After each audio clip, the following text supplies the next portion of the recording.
Welcome to a full story of Red Hood right here at the Comicstorian channel. This is where we take some of your favorite trade paperbacks and single issues and we break them down into digestible bites so that you understand what is going on in the world of comic books. Red Hood is a superhero that is actually a lot more recent than many people even realize. And due to this, he's gone through a lot of weird changes as they try to find a version of Red Hood that people will find popular.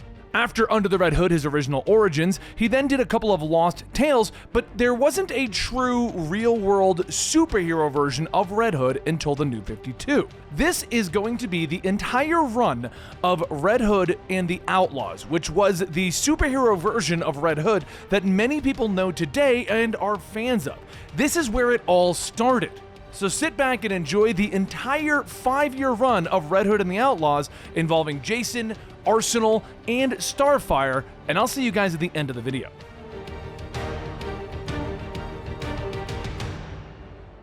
There are many things that have been hard to do in Jason Todd's life. Saying goodbye is one of them. He decided that it would be best for him to never say it. As he attempts to climb out of a sinking submarine, a criminal grabs a hold of him, telling him, "Give it up!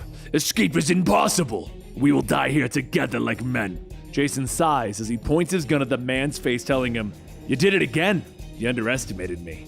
He pulls the trigger, pulling himself up, stating that people like him should have thought twice before smuggling nuclear weapons into Miami. Why couldn't they just have brought drugs in like everyone else? That way they wouldn't have to worry about people like him. He breaks through the inner wall to crawl out of the submarine, and a second later, it explodes. A few days later, on a small island, Jason rests hooked up to an alien machine. He slowly opens up his eyes as someone tends to the machines, asking where is he. As the medicine flows into him though, he falls back asleep. A few more days later, a beautiful woman with a slightly orange tint to her skin and fiery red hair stands beside Jason, asking if he's still not awake. Jason mumbles some stuff, and as the woman touches his forehead, he jolts up with his gun at the woman's neck, telling her that he knew that if he played dead long enough, she would. But his grip loosens on the gun as the medicines take over, and he asks, "How did I get here? And where are my pants?" The woman tells him to hush and rest, and that's when Jason's gun begins to melt from her skin. Several more days pass before Jason has the strength to get up on his own, and when he does, he explores more of the island. After a bit of wandering, he stumbles upon a giant, wrecked alien spacecraft, and the woman from before tells him that it's good to see him up. Now please come in. Before Jason has the chance to say anything, the woman explains that her name is Princess Corey, from the planet of Tamarind. Some have also known her as Starfire, and welcome to her home. Jason stands there trying to cover himself up, telling her, Todd. I don't really mean to be impolite, but I'm assuming that it was you that I must thank for getting me out of the ocean. This place feels less like a home and more like a hideaway, Starfire. And unless your decorating style is early shipwreck, I'm going to assume that this place crashed on Earth without anyone even knowing about it. So are you using a cloaking device? What's your power source? Starfire says that it's good to see him getting his strength back, and Jason goes on asking, I'm talking too much, right? I've never seen an alien before, orange or otherwise. Starfire glares at him, telling him that she's been in solitude for a long time. She's forgotten how obnoxious humans can be. You're right, you're being polite and I'm treating you like my own personal copy of National Geographic. Maybe we should start over. Thank you for saving my life, Princess Corey. Starfire looks at him and points over at a rack, stating that he needs to get dressed. There is some male clothing in there if he'd like. As he looks over, he sees the uniform that she's pointing at and realizes it belongs to Nightwing. He stumbles back, thinking of a time when he held Batman at gunpoint. But before he could shoot, Nightwing was there to stop him. Jason asks if this is some kind of a joke. Playing a sick game of dress-up isn't going to help you deal with, well, whatever you have going on here in that bright orange head of yours. Starfire asks what is he talking about. How can clothing do him harm? You are not the man who once wore these, and I am aware that if I needed anything beyond myself to validate my own existence, then I would have already given away my power to be self-defining. It's just that human. I have memories of him. Happy ones. We spent day and night together when I arrived on this planet. His name escapes me, but I will remember him if I see him again. But I do not define myself by the men that I have known, only by their clothing, and neither should you. As the night falls, Jason looks through the Tamaranian weaponry, telling himself that Starfire is right. His mind dwells too much on things that have no bearing on him anymore. It's also clear that she loved Nightwing, almost as much as, well, Jason hated him. Jason begins to take notes, thinking that this will completely change the war on crime. But with all of this amazing tech, all he can think about is how to use it to hurt people. Has he really fallen that far from Dukra's teachings? A short while later on the beat, Jason finds Starfire and tells her that they need to talk. There's something that she needs to know about him. But before Jason could get in another word, she grabs him, kissing him. He pulls back, asking what was that, and she tells him that it is one of the ways that her people assimilate language, knowledge. He said he wanted to talk, so she assumed. Jason points over at a rock, telling her, yeah, how about we just, sit? As they do, Jason tells her everything. He explains that like Nightwing, he too was a ward of Batman, a partner. He was a superhero named Robin. He explains his history, he tells the stories of Red Hood, of his death, and they talk so long that the sun comes up, and at the end of it all, Jason asks if she's mad. She laughs, stating that that would be foolish. On Tamarind, they appreciate the past, they respect it, but they don't live in it. They live here, they live now.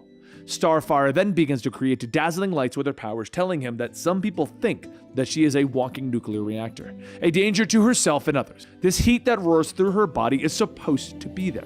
But him, if he keeps all that heat inside, that heart fueled by rage, it will consume him. Starfire hugs Jason, and as she does, Jason takes a moment to think to himself. They don't always get to choose their teachers in life. Sometimes they are crazed vigilantes pretending to love them like a son.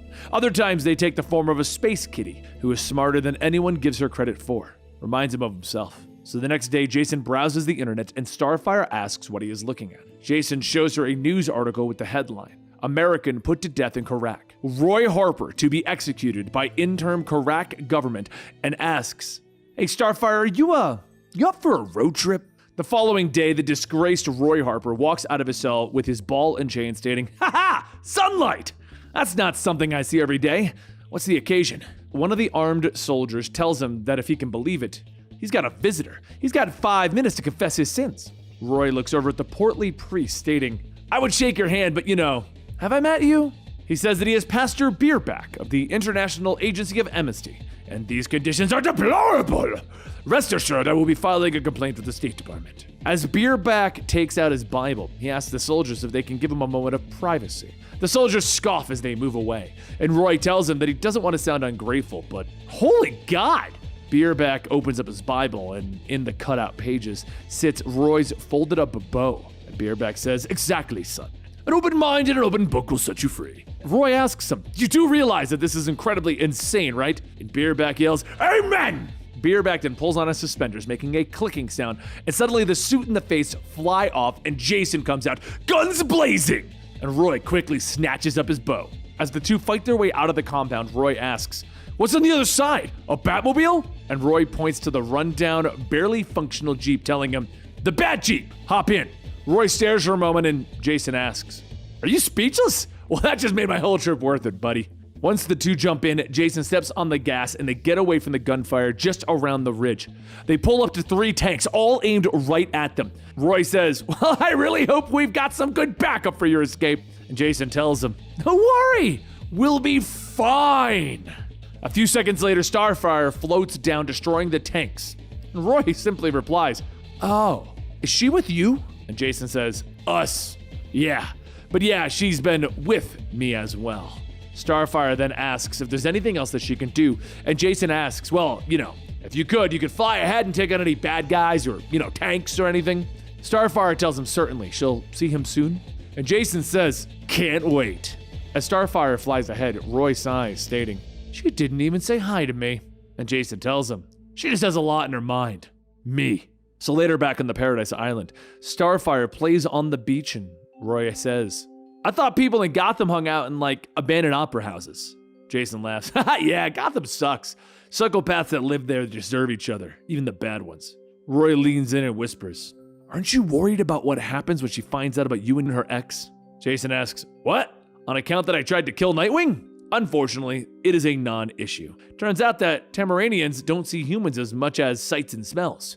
They have a terribly short attention span for all things Earth. Seriously. Ask her about the gang she used to hang out with.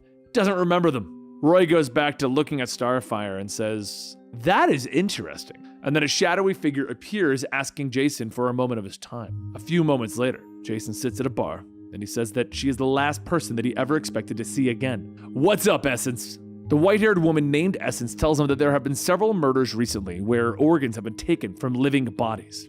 Jason gets up and says, "You came to me with this? Really? Don't fall off the broomstick on your way home. And Essence tells him that there's more. The missing organs were removed years before the victim died, but there were no incisions. Jason stops, looking back, telling her that that could only be, and she responds, the untitled. Yes. So back at the beach, Roy asks Starfire if she's sure that she doesn't remember anyone named Dick, and she tells him no. Roy then asks, what about Garth, Dustin, Vic? And she grabs her towel, telling him no, and he's beginning to bore her. Would he like to have sex? Roy coughs. Wait, aren't you like Jason's girlfriend? She tells him that she is free to do whatever she wants, when she wants. And if he is not interested, Roy jumps up. No, happy to oblige. Is there anything I need to know before making love to a Tamaranian? Starfire smiles, telling him that all he needs to know is that love has nothing to do with it. Over at the bar, Jason sits back down, stating that if what she is saying is true, it has nothing to do with them. The Untitled is the whole reason why the All Cast was formed all those centuries ago. Essence says that she is sorry to state that the Ancient Order is no longer a consideration. Witness. She spreads little droplets on the counter, and Jason can see the image of a woman dead, and he asks if it is, and she tells him that he knows it is. He quietly yells that it's impossible. The All Cast is without any known equal. Nothing short of an alien invasion could do that, but why him? Why doesn't she deal with it herself? She tells him that he knows the answer better than anyone. She was banned from the All Cast. Please, Jason. I know you vowed to never return, but please, for me. Jason gets up, telling her, fine, I will, but tell me one thing. Why did you... But as he looks back, Essence is gone. A short while later, at the well of the All Cast, Jason kneels down beside Dukra's body, stating that he's so sorry that he wasn't there for her. He's sorry that she sent him away. He is sorry that he let her. It's at that moment that the blue light swirls around and the ghostly image of Dukra appears, telling Jason that there is no time for tears, man-child, nor regrets. An Untitled was here, more powerful than ever, and it broke into the chamber of all. Jason says that he will find it. He will find it, and he will avenge them. Dukra reaches out, holding Jason's head, stating that he is always going on about avenging people. It's as if he learned nothing. Keep your heart free of vengeance, man-child, and I will see you in a better place. As her spirit fades, Jason can hear footsteps getting closer, and he turns back, pointing both guns. Finally, someone to shoot. As he gets ready to pull the trigger, though, he stops himself, stating that he can't shoot them. Even if they are animated corpses, they don't deserve to re-die at his hands. But at that moment, an arrow sticks in the back of one of the animated corpses and explodes. Starfire flies down, asking if it was really necessary, and Roy pulls back at his bow, telling her, the guy was dead! He totally didn't feel a thing. As the last of the zombies fall, Roy laughs, stating that it's like taking out the trash. And Jason tells him, no, they weren't trash. These people were warriors. They were teachers. They may have been the greatest people that I've ever known. And after bowing and taking a moment to pray for the dead, Jason tells the others that it's time to go kick ass as a team.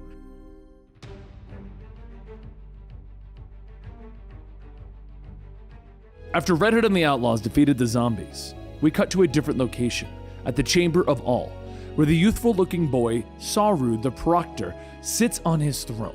He looks up at Jason, stating, hey, didn't see you. And Jason asks, did we come at a bad time? No, that would mean that no one, no sentient being or single omnivore could have gotten in. Jason asks, you do realize that we wouldn't have gotten this far if... And Saru asks, if the All-Cast hadn't been slain by the same Untitled that walked past me half an hour before you got here? Duh. What now, though? You want to run off after the Untitled, exact some cosmic vengeance? Jason tells him, this isn't about revenge, not yet at least. I was trained by the All-Cast, which means that it falls on me to find that thing, the Untitled. Saru tells him that that's fine. They can enter the chamber. But before that, he is responsible for holding onto their most cherished memories as collateral. They can have them back, if they return. Roy tells Saru that he'd better not get comfortable having those. They will have them back. Saru points them off in the direction they should be going, telling them, I'm certain that you will. Soon, the three of them step through the door and find themselves in a twisted room with doors and stairs leading, well, everywhere. Jason tells them to take a moment and let it sink in. The Chamber of All can be a little overwhelming at first. Also, stick close. Starfire asks where are they going, and Jason tells her that he doesn't have a clue. And Roy says, great, not at all reassuring. Outside, Saru holds the floating memories, stating that he shouldn't do this. It is against the protocols, but those three are rather curious. Let's have a look at the aliens. There are no rules against watching alien memories, just a peek. Starfire's memory orb opens up and Saru sees the young Starfire when she was a princess, being traded into slavery. How could this be a cherished memory? He continues to watch as the young princess falls in the mud and a soldier tells her to rise as he kneels down. The soldier brushes her hair from her face, stating that he was her age once. She should be running free. He's sorry on behalf of his people. Starfire told him that she thanks him for his kindness, but if she could get a petition for a boon. The soldier tells her that if it is within his power, of course. Starfire jumps up, blasting into the soldier, shouting that she may be trapped here, but she will not suffer compassion beneath the boot of a spineless worm. The memory fades and Saru leans back. That was disturbing. If that is her most cherished memory, just how screwed up is this trio? Later, down below, Jason leads Roy and Starfire into a large open chamber, and Roy asks if the shiny thing on that creepy altar is the thing they're looking for, because they should probably hurry back. The dude looking into their memories makes him feel a little unclean. As Jason and Roy begin to walk, Starfire shouts for them to stop moving. This is a setup. Roy laughs. Oh, it's adorable that she's concerned. At that moment, spikes shoot out of the ground and Jason tells Starfire to fly up and tell them what they're dealing with. As Starfire looks at the giant monster whose spikes are spanning across its head, Jason sees the monster's face, telling her, never mind, I got it. I know exactly what we're fighting, Starfire. He grabs onto the monster's ear and shouts that they need to hurry up and focus on taking on this big green ugly thing. He opens fire into the monster's ear canal, and as it screams and shakes him off, Jason says that it's probably a good thing that he doesn't understand the language because he's sure that he'd be blushing. A giant tongue whips out, grabbing onto Starfire, but as it pulls back, Roy asks, "Is that thing eating her, Jason?" Back at the entrance, Saru lies on the floor holding Roy's memory, stating, "All right, I already broke one rule. Amuse me, Roy Harper." A vision of Roy fighting Croc appears, where Roy is clearly losing the battle. Roy gets up, swinging, asking, "Is that all you got?" And Croc shouts, "That is enough. Why won't you stay down?" Roy wobbles, asking, "Are you kidding? I'm Roy Harper. It doesn't get any downer than me." Croc gets ready to attack, but he stops when he states, "It all makes sense now. You're trying to get me to put an end to your miserable life. Death by Croc. How about instead you pull your head out of your butt and figure out how to get on with your life? Everyone knows that you got rolled by Oliver Queen, lost all your shares in Q-Core. Is this really how you want it to end? Beaten to death on a rooftop in Hell's Kitchen? You want to kill yourself? Do it yourself and leave others out of it." Roy stops. "For a monster, you're not such a bad guy, Croc." After picking Roy up, Croc says, "You won't think that the next time we meet." The memory fades and Saru says that was almost sweet. In a pathetic kind of way, though. Down below, Jason climbs onto the altar and Roy asks, "Aren't we going to, work on freeing Starfire from the big green ugly?" Jason reaches out to grab the object on the altar and he finds a snow globe of Colorado. That's supposed to be their big clue. And just then, the monster starts to move in a confused state. Roy swings around the monster's neck, asking, "What's that smell?" And a second later, Starfire explodes out of the monster's chest and she says that those were unacceptable accommodations for a princess. Let us get away from this place. As Starfire rescues both Jason and Roy, Roy says that this isn't too emasculating, is it? And Jason tells him, "What's really emasculating is getting killed. Get over it, Roy." As the group returns to the top, Saru looks surprised, stating, "Wait, you actually made it?" Jason holds up the snow globe, asking if there's any significance to this thing. Why would the Untitled leave this behind? Saru tells him, "No, you can have your memories back now." As Saru hands Starfire and Roy their memories, Jason walks past and Saru asks what about him. Jason doesn't look back and tells him to keep it. Once the trio leaves, Saru sits down and takes a look into Jason's memory. The vision forms, and Alfred tells Batman that Master Jason is sick with the flu. It wouldn't be at all prudent to allow him out on patrol. Batman says that Jason is smart enough to know when enough is enough, and Jason coughs weakly. "Yeah, that's it." But upon thinking it over, Batman tells Jason, "Stay in until you get better." Jason sighs, telling him, "Yes, sir." Upstairs, Jason sits down and Alfred brings him some tea, stating that they should really see what's on the telly. Jason yells that he isn't a baby, he can take care of himself. And then Batman walks in telling him, "Taking a night off once in a while isn't a crime. What are we watching?" After Batman sits down with Jason, Jason leans over on his adopted father, falling asleep. Meanwhile, somewhere in Middleton, Colorado, Jason and Roy sit at a bar where Roy points out that he probably shouldn't be here, being that he's a recovering alcoholic and all. Jason sips his drink while a large group of gruff men tell Jason that he may not have heard, but he's sitting on the stool talking to his lady. As one of the men reaches out, Jason spins around, kneeing him in the groin, punching another in the throat, smashing a glass on the third's face. The bartender tells Roy that his friend here is cut off for the night, and Roy says, "That's what I've been telling you! You need to open up more, Jason, vent. Otherwise things like this happen." Jason leaves money for the bartender, telling her that he apologizes for the mess and they'll be on their way. As they leave, a sheriff stops him, stating that she would like to have a word with them downtown. So the two follow the sheriff, with Starfire watching from the sky, stating that if she is with them, there will be more questions from the locals than letting two humans investigate. It is such a wonder why a princess like herself is so captivated by these two court gestures. But suddenly, something cuts into her back, and a scaly hand grabs her by the throat, throwing her to the ice below. Starfire pulls herself out, shouting obscenities in her native language, when a giant green bat-like creature lands before her. The creature yells for her to get up. He didn't spend his parents' fortune tracking her down just so she could die before he even gets his talons into her. She tells him that despite his cowardice by his ambush, she is honor-bound to introduce herself. She is Princess Coriander from the planet Tamarind. He should speak his name whilst he has a tongue left in his head. The creature shouts out that he took the name Crux because he is a human who is willing to draw the line between them and the invading horde of... But Starfire lunges at Crux, stating, "You're just another xenophobe. Not too many of your kind left." Over at the sheriff's station, the sheriff leans against the wall, stating that he will never get away with this. And Jason takes her cuffs, stating that she'd be surprised. All he needs to do is go through her files for any red flags that will lead him to the Untitled. The sheriff asks if that's an indie rock band or something, and Jason sits down, telling her that they are a very ancient and evil mystical race, maybe a dozen left on the planet, who have been hiding among humans for centuries. The sheriff asks why would he think they came here, and Jason tells her, not they, just one. They never travel in groups. They usually hide in positions of authority to make it easier to cover things up, like maybe town mayor or a local doctor. And then he stops, realizing his statement, or they could also be a cop. With her arm inside of Jason's back, the sheriff says that he is one of Dukra's pets. It's to his credit that she didn't smell him back at the bar. The few remaining of their members have been hiding for the past 100 years. Why would the all-cast break their truce with them?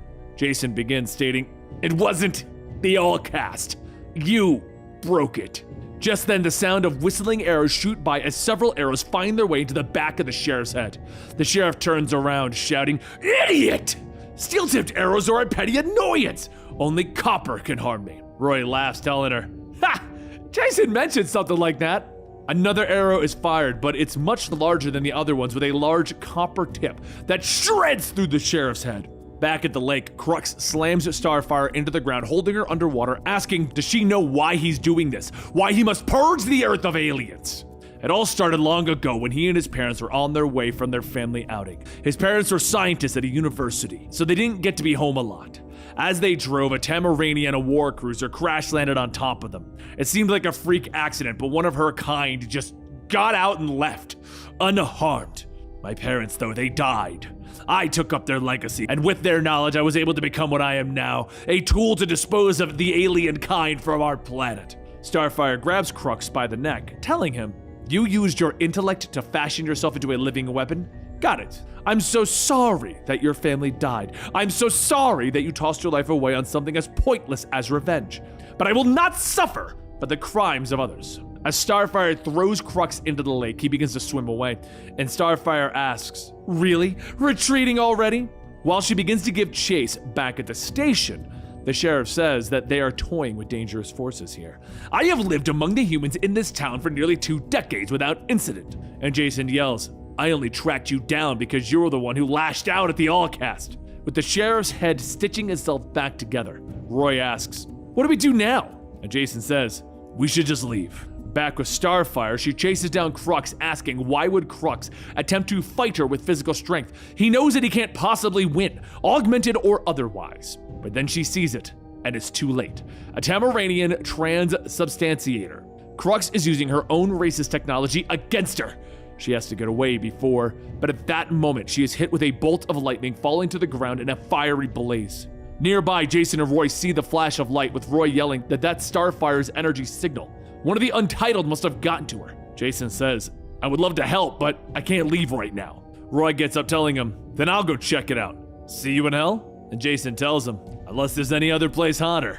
As Roy runs off, Jason peeks around the corner for the Untitled, but he tells himself that guns aren't gonna help this. The only thing that could stop the Untitled is the All Blades. So he pulls out 2 mystical blades from his boots, and the Untitled hangs from a lamppost telling him that this is all on him. Know that after I kill you, everyone else in this town that protected my cover will be moving on. This is all because you wouldn't leave me alone. Jason tells her, I suppose I could learn to live with the guilt, but I'm betting I'm gonna be okay. Back over at the lake, Crux flies up into the air to make his way to Starfire with a grappling hook arrow shooting out, hitting him in the leg. Crux asks, seriously? Arrows? Who would? But before he could finish, lightning courses through his body and he comes crashing to the ground. Roy steps down on Crux's head, stating, I would be the one who still uses arrows. The name's Arsenal. If it makes you feel any better about getting your ass kicked by a guy with a bow and a baseball cap. Crux struggles, stating, going to kill you. And Roy tells him, nah, I'm gonna help my friend while the big bad monster stays down. Anyway, BRB. Roy stabs an arrow into Crux to keep him in place as he asks, why? We're humans. We're supposed to be on the same side. Back with Jason, he and the Untitled begin to fight, with the Untitled yelling, you should not have come here. Dukra should not have dispatched you to instigate on her behalf. Jason tells her not to insult Dukra's memory. You slaughtered Dukra and the rest of the Allcast.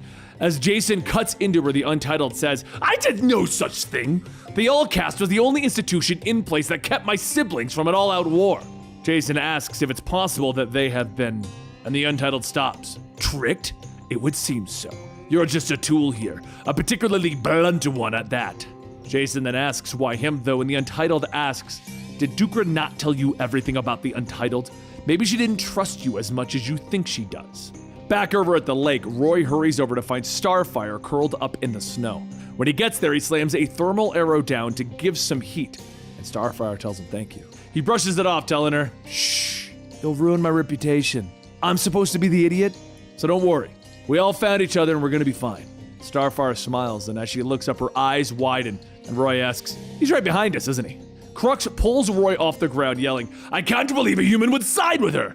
If you want to live with this alien dog, then you could die like one. Back in the town, the Untitled sees Jason hiding in the fountain when she notices that it is just his helmet. She asks that all that's left of the mighty Allcast. Is he their final legacy? Pathetic. She should have eaten his heart. Jason jumps out of the fountain from the back, stating that she will have her chance. Jason then uses the All Blades to cut into himself to draw out the full power, telling himself that Dukra was right. The Joker, the one who killed him, Batman, the one who let the Joker get away with it, none of that matters right now. He's no longer an angry little pup. He is a warrior of the Allcast, determined to end the reign of terror that dates back to the dawn of man. Over at the lake, Roy begins to laugh with Crux asking, what is it? You don't have your bow. What can you even do? Roy unhooks the strap on his quiver, falling to the ground, and Starfire says that this is going to be a little loud. A second later, the quiver explodes, knocking Crux over, sending all 3 of them into the icy lake. Back with Jason, the Untitled says that it wasn't her as Jason stabs the All Blade into her chest, telling her, I don't care! He wipes his face off, telling himself, that's not completely true. There's still a question of who sent me, and seriously, you turn back into a human after dying? A few moments later, now that he has killed the sheriff, the townspeople gather around asking what did he do. They all quickly decide to get Red Hood. Back over at the lake, Starfire flies out holding both Roy and Crux, and as they land, Starfire gets ready to kill Crux. She says that they will see if everything he has done to his body in the name of misguided vengeance will protect him from the living flame of a star. And Roy asks, isn't that a bit overkill? Starfire stops. Is it? Just then, Jason runs by yelling that he doesn't know what they're doing, and he isn't even going to ask, but we have got to get the hell out of here. Starfire asks, wouldn't it be easier to explain what's going on? And Jason shouts, less babbling, more getting the hell out of here. And so, Starfire picks up Crux. The 3 escape the angry mob.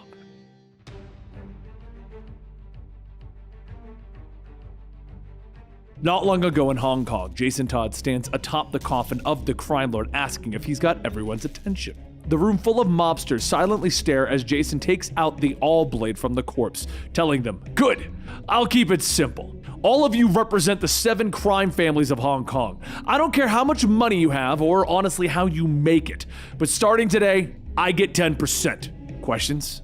When he finishes, an old woman shouts, someone, everyone, kill this little snot punk. And after that, well, everyone died. Starfire laughs, stating that she thought she had a temper. And Roy wipes a tear, stating, "You have some of the best stories, Jason. So you killed Susie Sue's entire crime family, and that's why she has it out for you?" Jason goes on telling him, "No, well, not really. After that, family after family came to try and claim the power that I had gained.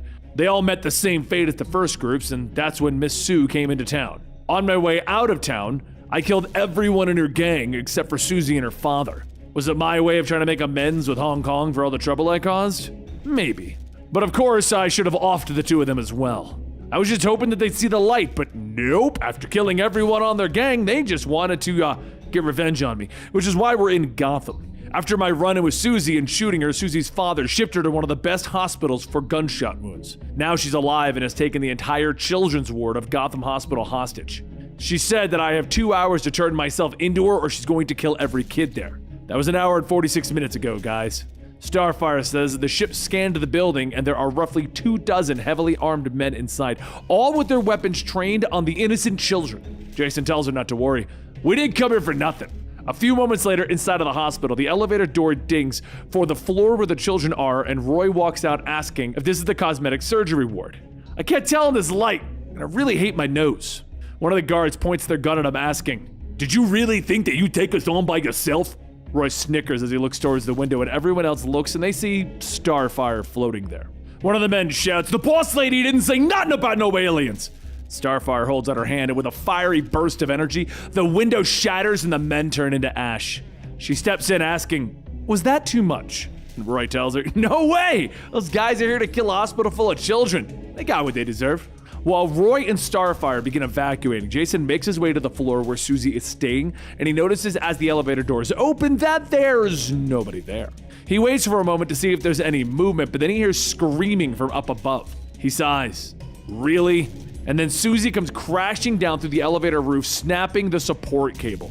She shouts, asking, "Do you think that your mask is going to keep your head from being crushed?" Jason asks, "What's the plan here?" We both fall down and go splat. As Susie yells that she has 600 pounds of white-hot rage. "I will survive this, even if you won't." As the elevator falls, it suddenly stops. And up above, Starfire holds onto the cable, saying that she trusts that she was able to stop the descent in time. Susie charges out of the elevator with Jason latched onto her, yelling, "It don't end like this! It doesn't end until you're dead!" Jason plants his feet to the ground, and using Susie's momentum, he flips her over onto his back, quickly pressing his gun to her head. He tells her that this is her chance. She needs to accept that what happened in the past is the past. Let it go. Susie says never. Not for a second. As long as she is still breathing, she will come back bigger and badder each time. She won't stop ever. So then Jason tells her that he respects her decision, and he pulls the trigger. Once everyone meets back up on the roof, Roy asks, "Seriously? That's it? We came, saved the kids and the doctors, and we just leave? This place used to be your old haunt, man. You're not even gonna show us around Gotham?" Jason tells him, "No. They'll get back in the damn ship." As the team takes off, a distress signal comes out of the Batcave and Alfred's face appears on the screen. Jason gets ready to end the transmission, but Alfred states that tonight, the Court of the Owls have sent their assassins to kill nearly 40 people across the city. The court's targets are all of Gotham's leader, the people who shaped the city. I have uploaded a list of the targets' names here. The court's assassins, the Talons, are already en route to their targets. They are highly trained killers with extraordinary regenerative abilities. I will keep this line to the cave open as long as I can manage. Roy tells him that from what it seems like on this call that they intercepted, a lot of the Bat Buddies already have this covered. But before the line is cut, Timothy Drake says that he has intel that they have an eavesdropper. "Hey, if you could hear us, Jason, we could use your hand." Starfire asks Jason if he knows this boy, and after a few moments of silence, Jason tells her, "Yeah, I do." Starfire quietly asks Roy if he's staying or leaving, and Roy says, "You've got to be kidding. No way in hell Jason is going to stick his neck out for..." But Jason stands up at the controls, stating, "The information dump that Alfred sent out. Look through for a person of interest who hasn't been covered by the bat mites." Roy sighs, sitting down, and he scans through the files. And he says, "There's one in Chinatown that they aren't covering. Victor Freeze. Cool." A short while later, over in Chinatown, Starfire kicks her legs as she lays across a stone gargoyle, stating that she doesn't understand. "If you hate Batman so much, Jason, why are you helping him?" Jason tells her that this isn't about him. It's about a city under siege by a group of maniacs. it isn't Gotham's fault that Batman happens to live here. Starfire then smiles, stating that she will say this about the man's work. It is a thing of beauty, though it cannot be healthy for those who live below. The three look at the giant pillars of ice, and Jason says, yeah, it's gonna be fun. He leaps off of the ledge with Starfire asking where is he going, and Roy stops her, stating, he's fine, just watch. Jason fires his grappling gun, swinging down safely onto the ice while Roy and Starfire follow. Jason tells them that they need to get as many people out of here as possible. He'll handle Freeze. Roy then asks, shouldn't they all be going together? And Jason says, no, because we're not together. I'm here on family business. You just tagged along. Now go! He starts to make his way through the frozen city, asking himself why is he doing this? He's supposed to be taking Batman out, not helping his cause. If it wasn't for the ice castle here, you'd think this whole thing was a setup to get him arrested, or... As Jason gets closer, he hears Freeze shout out, how dare you raise your hand on me? And Jason says, nope, not a setup. He climbs through the opening to see Freeze and the assassin fighting, and the assassin yelling, no, it is you who will die tonight, now that you've chosen to no longer serve the Court of the Owls. Jason jumps between the two of them, firing his gun, stating, I don't really care who did what or why, but this ends now. Freeze shouts, I do not need your help. Allow me to make my point in a way you will understand. Jason holds out his gun and his hand begins to freeze with ice as it begins to travel up his arm. He yells out in pain, stating, I'm here to help you, damn it! And he bashes Freeze with a frozen arm. Freeze groans, telling him, apparently you're helping the wrong person. The assassin got away. Jason looks back to see the assassin escaping through the window and he sighs, all right, be right back. But if you make me track you down, I'm gonna kill you myself. He follows through the window after the assassin, and as he catches up, he tells him that this won't take but a moment. I just have to kill you and get back to Mr. Freeze. The Talon assassin spins back, grabbing onto Jason, telling him that it's too late, and the two come crashing down onto the decorative dragon float. The assassin tells them that many have served the Court of the Owls, and they've had the honor of giving their lives as the Talon. Whether they have died in the line of duty or retired after their all too brief tenure, on this night alone we have risen again to smite our master's enemies. Just then the assassin lifts his arm into the air, holding out a knife and bringing it down, chipping away at Jason's mask. He then goes in for a second strike, but an arrow whizzes by, shooting through the assassin's hands. He shouts out in pain, asking, who is foolish enough to attempt a rescue? Jason swings his frozen arm, cracking the assassin, stating, the guy has to. He's the designated driver. The assassin quickly jumps back, retreating as Roy and Starfire land, and Roy asks if they're going after him. Jason shouts, no, I've got it. If you're both done with the evacuation, then deal with this freezing at the source. Jason begins to follow the assassin, and Roy lets loose another flame arrow, melting Jason's hand. And Jason tells him, right, thanks.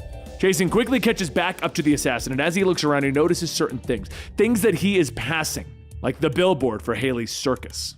The way the assassin moves, it's like he carries himself like a acrobat. The flourish, the flare, he was an acrobat. As the assassin stumbles into his landing, Jason asks if this empty lot has meaning to him, and the assassin yells back, do not speak as if we know each other. Jason tells him, come on, you led me here. Why? This was the old circus, and I'm gonna take a guess and say you ran away from home and joined the circus because you believed the line that they fed every 10-year-old boy, that it's all magic and sunshine and anything is possible. What happened here? What did the court make you do here? What made a young circus performer sign his body and soul to the Court of the Owls? As Jason steps forward, the assassin steps back in his own defense, stating, no, not my soul, but my body, yes. It has become a mockery upon my return to life. Jason laughs, telling him, you're preaching to the choir, buddy. I myself have been to the other side and back. After a few moments, the assassin falls to his knees, taking off his mask. My name is Xiao Long. This is my face. As a child, I was forged into a weapon. My every thought and deed dictated by the Court of the Owls. Even my death came in a time and place of their choosing. This time, I want a say in my execution. Jason also takes off his helmet, telling him, we're more alike than you realize. I was dead once. I get it. Starting over is scary as hell. Zhao tells him that he doesn't want to start again. He wants to end this life on his own terms. Surely he can understand that. So Jason holds up his gun to Zhao's head, and Zhao smiles. Please. A short while later, atop of the GCPD, Batgirl stands there stating, took out my Talon and dragged her up over here. Check. Replace the owl signal with the bat signal. Check. What to do now? A voice then yells at her, hey, nice legs. Batgirl turns back glaring, telling him, you have 2 seconds to convince me not to throw you off this rooftop. As Jason leans back on the railing, Batgirl notices a knocked-out Mr. Freeze and asks if he... Jason says, "What? Can't be nice every once in a while?" She tells him that this doesn't absolve him from every insane act that he committed. If she ever sees him again, he'll be finding himself in a cell right next to Freeze. Jason gets up, jumping over the ledge, telling her, "Better bats have tried." Speaking of, if Bruce survives the night, tell him he's welcome.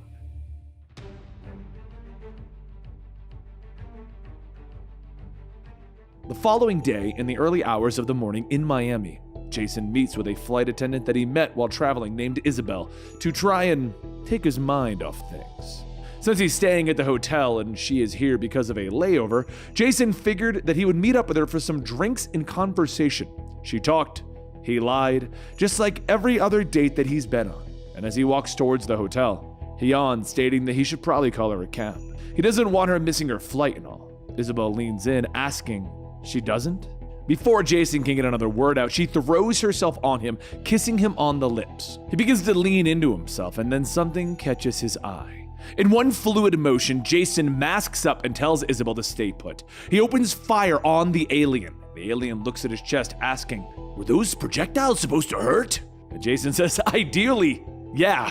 The alien then swings his battle axe, and as Jason ducks out of the way, Isabel says that he really doesn't own a dry cleaning business, does he? Before the two can go back at it, Starfire flies down with nothing but a single blanket, yelling, "Hektal! You dare place your hands on the second daughter of Tamarind! Show yourself!" The alien quickly kneels down, telling her, "I beg your pardon. No, 1,000 pardons. Humble Orn should have called ahead." She wraps her arms around Orn, yelling that it's been years. It's a wonder she didn't recognize him. Roy slides down, asking, "So, do you two know each other?"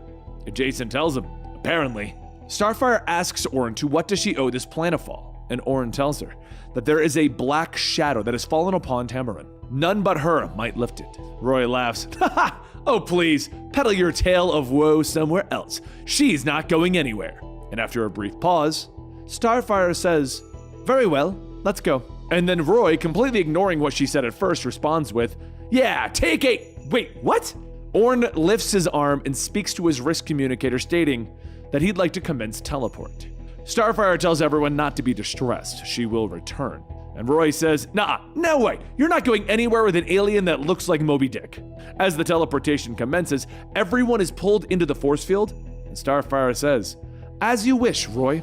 Once everyone appears, Orn motions towards the portal, stating that her presence is urgently requested on the bridge. "It is better for the captain to fill you in, princess." Starfire casually strolls through, still draped in nothing but her blanket. And as Orn follows, leaving Jason and Roy alone, Jason yells, "Seriously?" He walks towards the portal, but Roy tugs on his arm, telling him, "You should probably take a look around first, Jason, because I'm pretty sure that girl, what's her name, the one that you wanted to hide from everyone?" Jason says, "Isabel's right behind me, huh?" He turns back and sees the girl that he was telling that he was a owner of a dry cleaner business to, and tells her, "I can explain this." She begins to shout, "Oh, because you're so credible right now." As Starfire changes and boards the bridge, she thinks to herself that it has been years since she was aboard the Starfire. Despite whatever horrors they may face, it's nice to be home. Captain DePaulo stands up, stating, "Your chair, Commander." Starfire begins to tell him that he knows the ship belongs to, but he stops her, telling her that they both know that he was only ever keeping the seat warm. However, he must warn her, things are grim. Before he goes on, Jason runs in yelling, "Okay, we gotta send Isabel home, like right now." And Starfire tells him no. She would be dispersed to the cosmic winds if they tried to teleport her without docking first. So they have her word. The young lady will not be harmed. DePaulo clears his throat and begins to state that less than 3 days ago, the intergalactic scourge known as the Blight sent their first wave against the Tamarind capital. As they know, this race of vile, ever-decaying chaos bringers live only to thrive off the bones of civilization. So it is odd that after their initial attack, they have taken out all of the planetary's primary defense shields and have done nothing else. It's almost as if they're waiting. Starfire asks, what are they waiting for? And DePaulo tells her, "You, milady." Just then there's a loud thoom as one of the walls explodes and Starfire yells, "Bring up the shields! Kitten, bring us about! Orn, open a signal to our assailants!" As a fleet of Blight ships surround the vessel, Starfire calls out over the comms, "This is Princess Coriander. second daughter of the throne of Tamarind, you are hereby commanded to lay down your weapons and power down. Do this, and I might allow you to live. Once the battle begins, my generous offer will be retracted. Jason laughs. Who knew Starfire was such a badass? And Roy tells her, yep, that's my girl. Now I'm going to break up our story a little bit right here just to kind of give you an understanding as to where we are right now, but a little bit of time is going to pass, and we're going to jump to after Starfire's declaration of war. Roy finds himself being beaten while held hostage by a Blight commander. The commander tells him that he is a stubborn meat sack, and Roy laughs. Really? This is what passes for torture on your world? Psst, whatever, man. The commander reaches down, touching Roy's bare skin, and as it begins to burn, the commander says, hopefully this will meet your higher standards, human. Now this is your last chance. Where are you hiding, Coriander? Why is she once again involving herself in the affairs of Tamarind? Roy lets out a laugh. Now those are two very excellent questions. Guess there's no need for me to protect her any longer. Not after the way she left me behind. See, me and my friend Jason, we joined her on this trip when she learned about what happened to her planet. We've never seen her in a position of power like that, and believe me, that was pretty awesome. Jason had his hands full with Isabel after their never-ending date.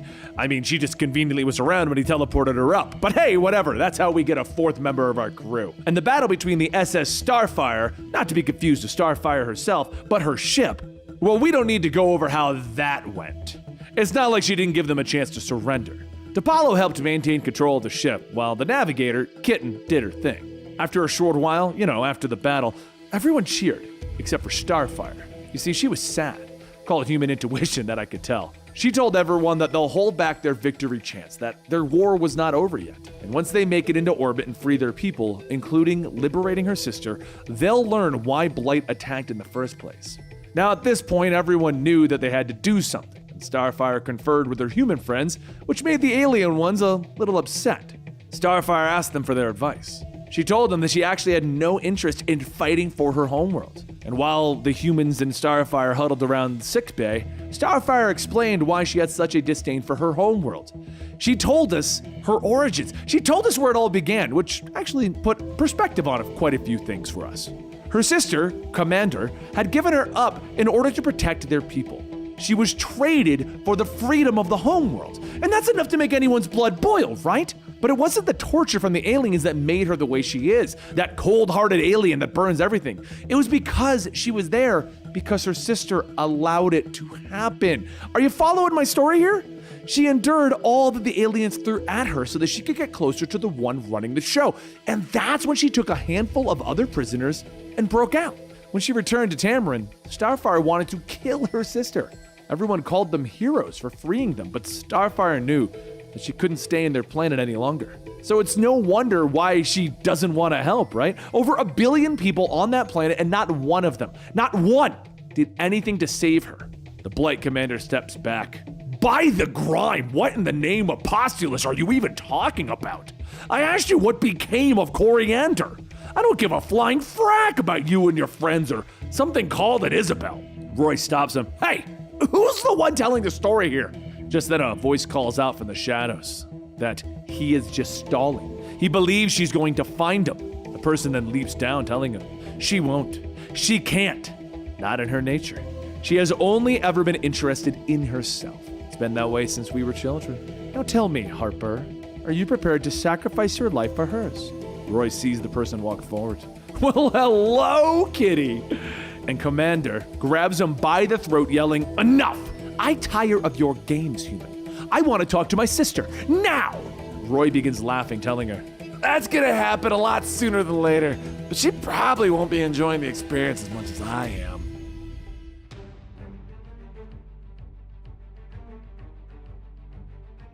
We go right back to Roy being held hostage by Commander and her thugs.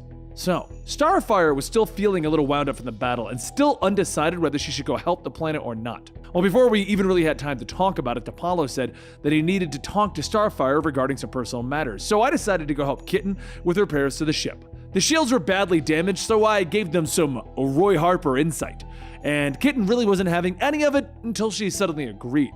She said that my idea was crazy, but it might actually work, and it sure as heck did. The one thing we didn't realize was that by diverting some of the ship's power to support the shields, we had inadvertently allowed some of the baddies to teleport onto the ship. Everyone got ready for a fight, but when Blight attempted to teleport Starfire away, I jumped in the path. And that's how your sister's favorite boy toy ended up on the Blight mothership. Commander then asks, "Are you implying that Coriander and you have been intimate, as if she hasn't already brought enough humiliation to the House of Tamarind?" Roy then says, "Okay, let's not be rude about it." The Blight Commander tells Commander that she best not overstep her boundaries. Despite the considerations that they offer her as a member of the royal family, she is just as much a prisoner as the tattooed meat sack. Commander snaps back that for all of their vaunted tactics, it was her who got the information out of him. Roy then stands up stating, "Oh wait, just remembered. In all of the torture and excitement, I had almost forgotten. I only let myself be captured so I could do this." As Roy tackles into Commander, the two then begin to teleport away when suddenly they find themselves popping up in the teleporter room of the SS Starfire. Orange shouts to raise the shields. No one gets in or out of the ship without permission.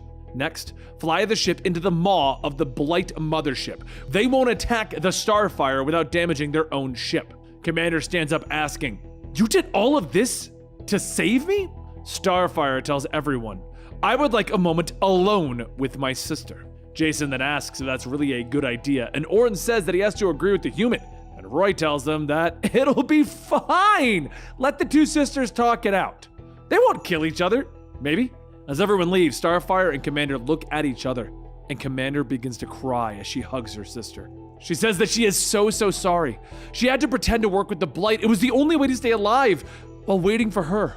Starfire tells her that she never doubted her for a second, and Commander pulls away, telling her that she is not worthy of her kindness. Because of her, she was sentenced to a prison world for years.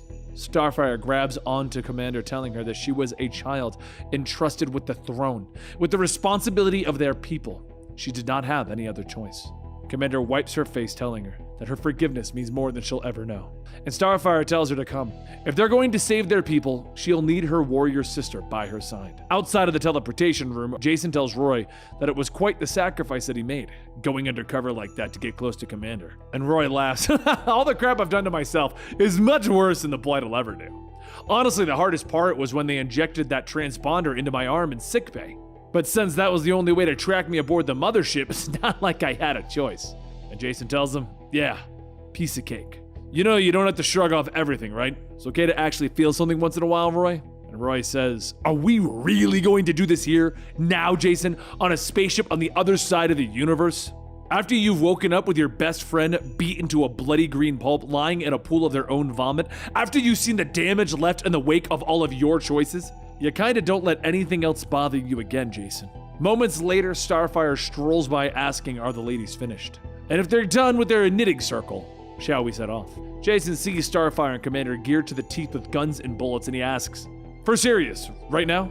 And Commander tells him that this is their risk to take, not anyone else's. Starfire then tells Roy that she has a favor to ask of him. If she doesn't make it back, could he avenge the hell out of her? A short while later, down on the planet of Tamarind, the Blight leader tells his followers that long before the people of this world shook off their fur and tails and learned to walk, the glory and grandeur that is the Blight was already sharing out sacred decay and death across the universe. The only thing that they've ever asked from the civilizations that they've toppled was the warm bodies needed to carry their unborn to fruition. Let's take a moment and thank the dying Tamarind for their sacrifice to the perpetuation of the Blight. Once our new generation bursts from the hearts of this warrior race, we will be stronger and more fierce than ever in history. Soon we will be able to take down even the fascist armies of the Green Lanterns. Come, soldiers of the Blight, come feast upon the remains of the living dead of Tamarind. Come and... But that's when two streaks of light come crashing down onto the planet and they erupt into a fiery blaze. Some of the Blight gather around the crater laughing, stating, "Those idiots, nothing could have survived that." And Starfire stands up, smoke billowing off of her, asking Commander, "Do I look like nothing to you?" And Commander says yes, nothing but trouble. One of the soldiers calls out that they need to kill these two before their foolish resistance endangers the future of their empire. Starfire steps forward with her guns pointed, stating, "There is no future for your kind. Your galactic reign of terror ends tonight! Soon the tanks roll in, and as they set their sights on Starfire, Jason leaps in, shooting the soldier in the back of the head, telling him, "I'm gonna have to ask you not to fire." One of the Blight then grabs a hold of Jason, stating, "I've never killed a human before. This is going to be fun." And Jason tells him, "For one of us it is." Suddenly the Blight's body splits in half, and Orange stands up with his axe, asking, "Have I offended you by killing your assailant?" And Jason says, "Yeah, but I'm already over it." Just then the field is riddled with bullets, and Jason calls out to everyone to take cover from the snipers. But soon it stops as Roy is unloading 3 arrows into the gunner's head, telling him, "Don't worry, I got it." As the battle rages on up at the SS Starfire, DePaulo tells Kitten to open up a line to the Blight ship. After a few moments, a screen pops up with the Blight aboard the mothership, and DePaulo says that they are clearly outnumbered. He requests permission to teleport aboard and discuss their terms of surrender. The Blight tell him fine. He'll be brought aboard in 2 minutes. And Isabel yells, "Wait! They're going to kill you if they go!" DePaulo doesn't respond to her and tells Kitten to set the ship to self-destruct. 1 minute and 56 seconds. And Isabel then says, "Wait, that's why you evacuated everyone off the ship?" Kitten drags Isabel away, with DePaulo sitting in the commander's chair thinking to himself, alone at last. For a Dominator, being around other sentients is a study in agony. If he's going to die this way, he prefers to do it in blessed solitude. As the countdown completes, DePaulo tells the Blight to lower their shields, one to beam aboard. Down below, there is a ground-shaking explosion in the sky, and Starfire tells DePaulo, "May Zal watch over you forever." Commander continues her assault, shouting that too many allies to the throne have died. Too much blood has been spilled this day! And suddenly, she stops. As the throne spear goes through her stomach and drips with blood, she tells Starfire that she has failed her. Jason and Roy look back, going, "Uh-oh." And the Blight High Lord yells that they have them on the run. "Let us skin these meat sacks and rule the day!"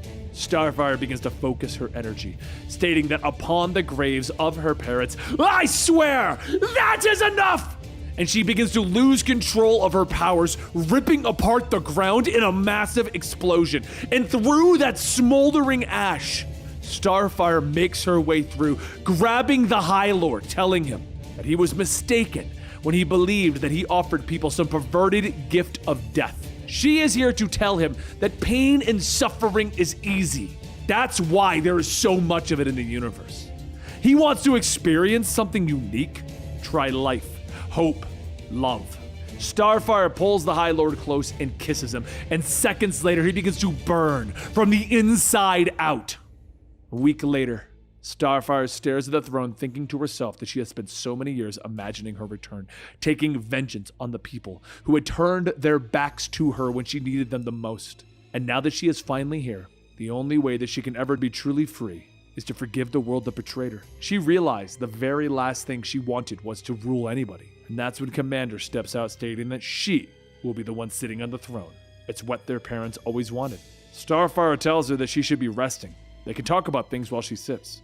And Starfire helps Commander onto the throne, and she tells her that she has a request. "Please stay. Be here by my side. We can rule together." Starfire smiles, stating that just as Tamarind needs their queen, her friends, the Outlaws, they need her. She has found happiness, maybe love, among the humans. And as everyone gets ready to make their trip back to Earth, there is already someone on the deserted island waiting. A twisted voice yells, "Yoo-hoo! Anybody home?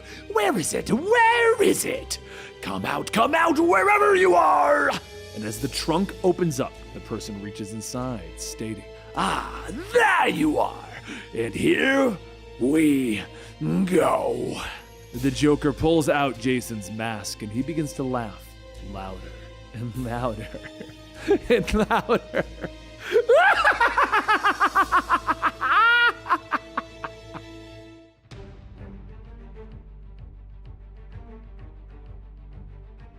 On his way home, Jason begins to think to himself that even before he died, there were a few things in life that could make him afraid. First was something happening to his mother. They know how that turned out. Second was an empty bread basket. Yeah, he has food issues. Third, Superman, and he is currently knocking on the side of their ship asking if they have a moment to talk. He says they do not need to do this the hard way, And Roy then asks, how about they pretend they don't see Superman and they keep flying? And Superman says, that won't work. Super hearing, remember? Isabel says, why don't they just talk to him? And Jason says, well, because we're outlaws. What do you think he wants? Orn tells Starfire that he can teleport her and the others down to Earth from here. A cloaking program would make it impossible for the Kryptonian to locate them. Starfire says that is an excellent suggestion. Make it so. Everyone gets into the teleporter and begins to fade away, and outside, Superman's a little perturbed. Seconds later, down on the deserted island that is the Outlaws' base, Jason holds up his gun and Starfire says that he must relax. There is no way that even one such as Superman could have fallen. Jason tells her, yeah, keep telling yourself that. I fought beside him. Trust me when I say that when Superman wants something, there's nothing that can stand in his way. Roy says that it sounds like he almost respects him, and Jason looks around stating, yeah, just like how you respect a shark if you're surfing.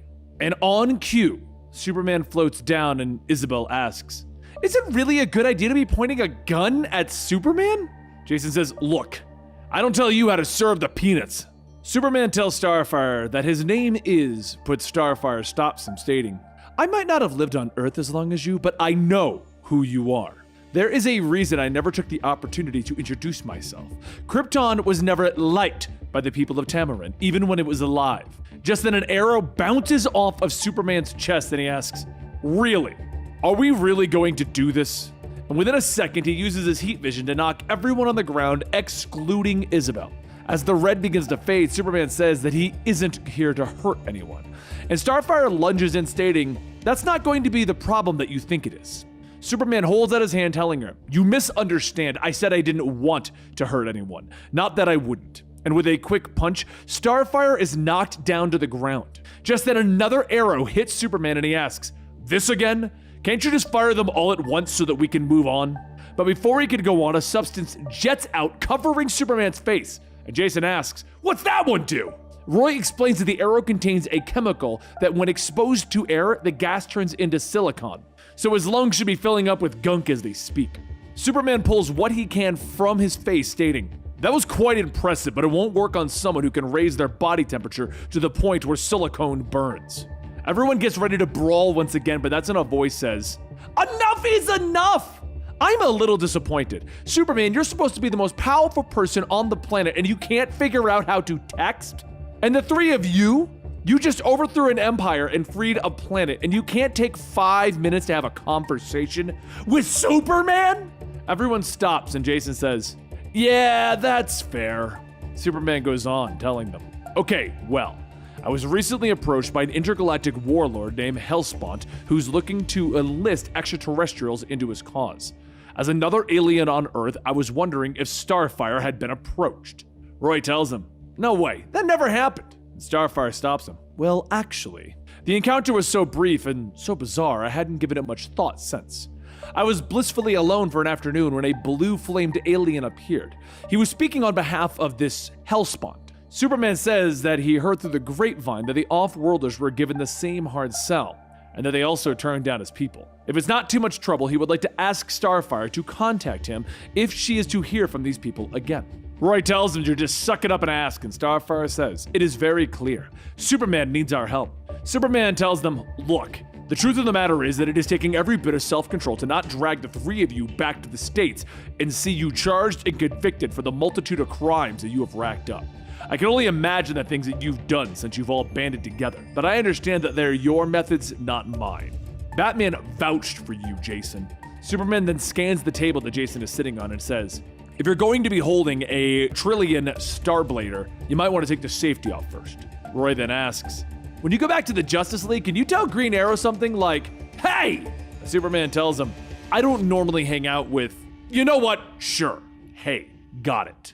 Later, back in Gotham, Isabel opens up the door to her apartment stating that it isn't much, but it's home. It's close to the airport and it's functional. Jason tells her that he's the last person that she has to explain herself to. And as Jason gets closer, Isabel asks if he's going to kiss her, because the last time he wasn't very good. Jason says that that's when he was lying about everything. Allow him to show her the difference. Some time passes and Jason turns off the shower, getting ready to get dressed when he calls out to Isabel asking if she could give him something to wear since she decided to tear his clothes off. A moment passes and there's no response, so Jason grabs the shower curtain pole and rips it off the wall. He slowly creeps out and looks down to see an overdosed Isabel on the ground. Dead on the ground. He's known addicts. He would have known if she was one. Someone did this on purpose. Someone was trying to send him a message that Isabel is dead because of him.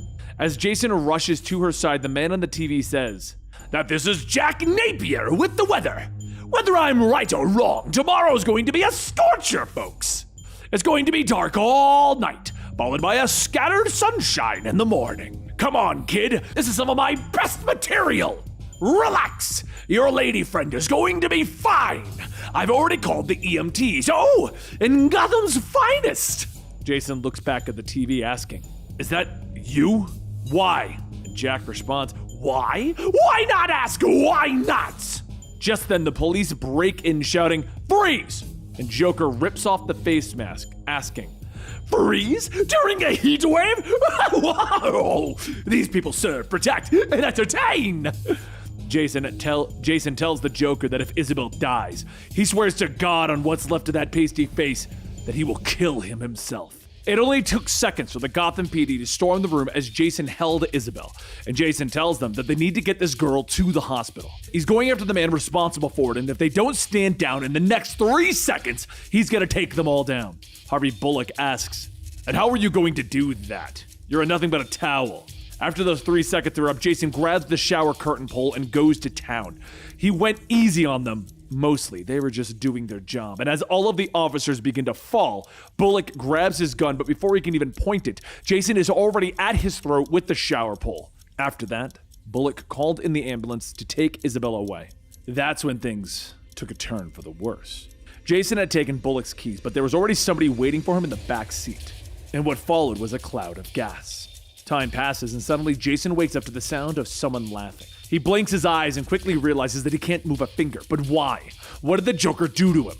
As the laughter stops, the Joker tells him, don't worry. You're not having one of those out-of-body experiences, though. If anyone would know about this, it would be me. I've injected you with a toxin that completely paralyzes your body, so no funny business. Joker then leans down, telling him, how about I tell you a joke? There's something that I've been working on for a while. Jason kicks out his leg, telling the Joker, no, let's not.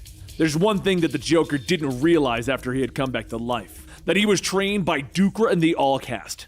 Things like paralytic toxins mean next to nothing. Jason gets up, kicking the Joker back once more, pulling his cuffed hands around the front and reaching for a crowbar. He charges and slamming the Joker into the wall with the crowbar, pressed against his neck, telling him, we're gonna end this right here, right now. And that's when the crowbar emits electricity, shocking Jason, causing him to fall back. The Joker sits there and begins clapping, telling him, you and me, kid! Same as it was! You and me! More time passes and Jason hears the faint voice of the Joker telling him, wakey, wakey! You'll miss the first reel and then you'll be lost. Jason quickly jolts up, yelling for the Joker to show himself, and why did he call him son? Joker asks, do you really want to know? The answer's right in front of your eyes.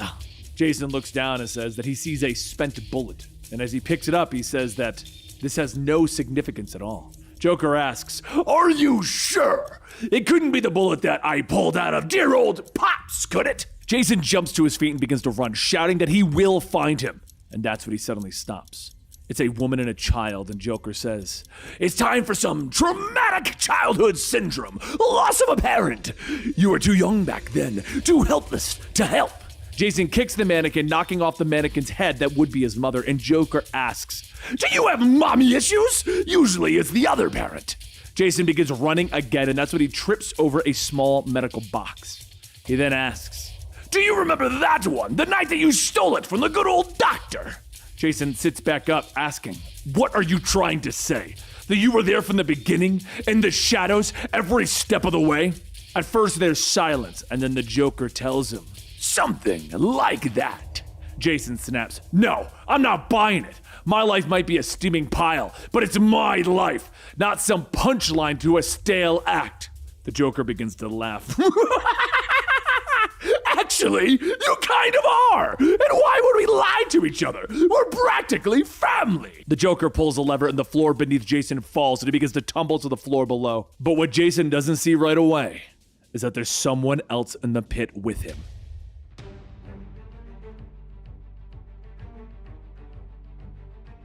Everyone comes from humble beginnings. Jason Todd is no different.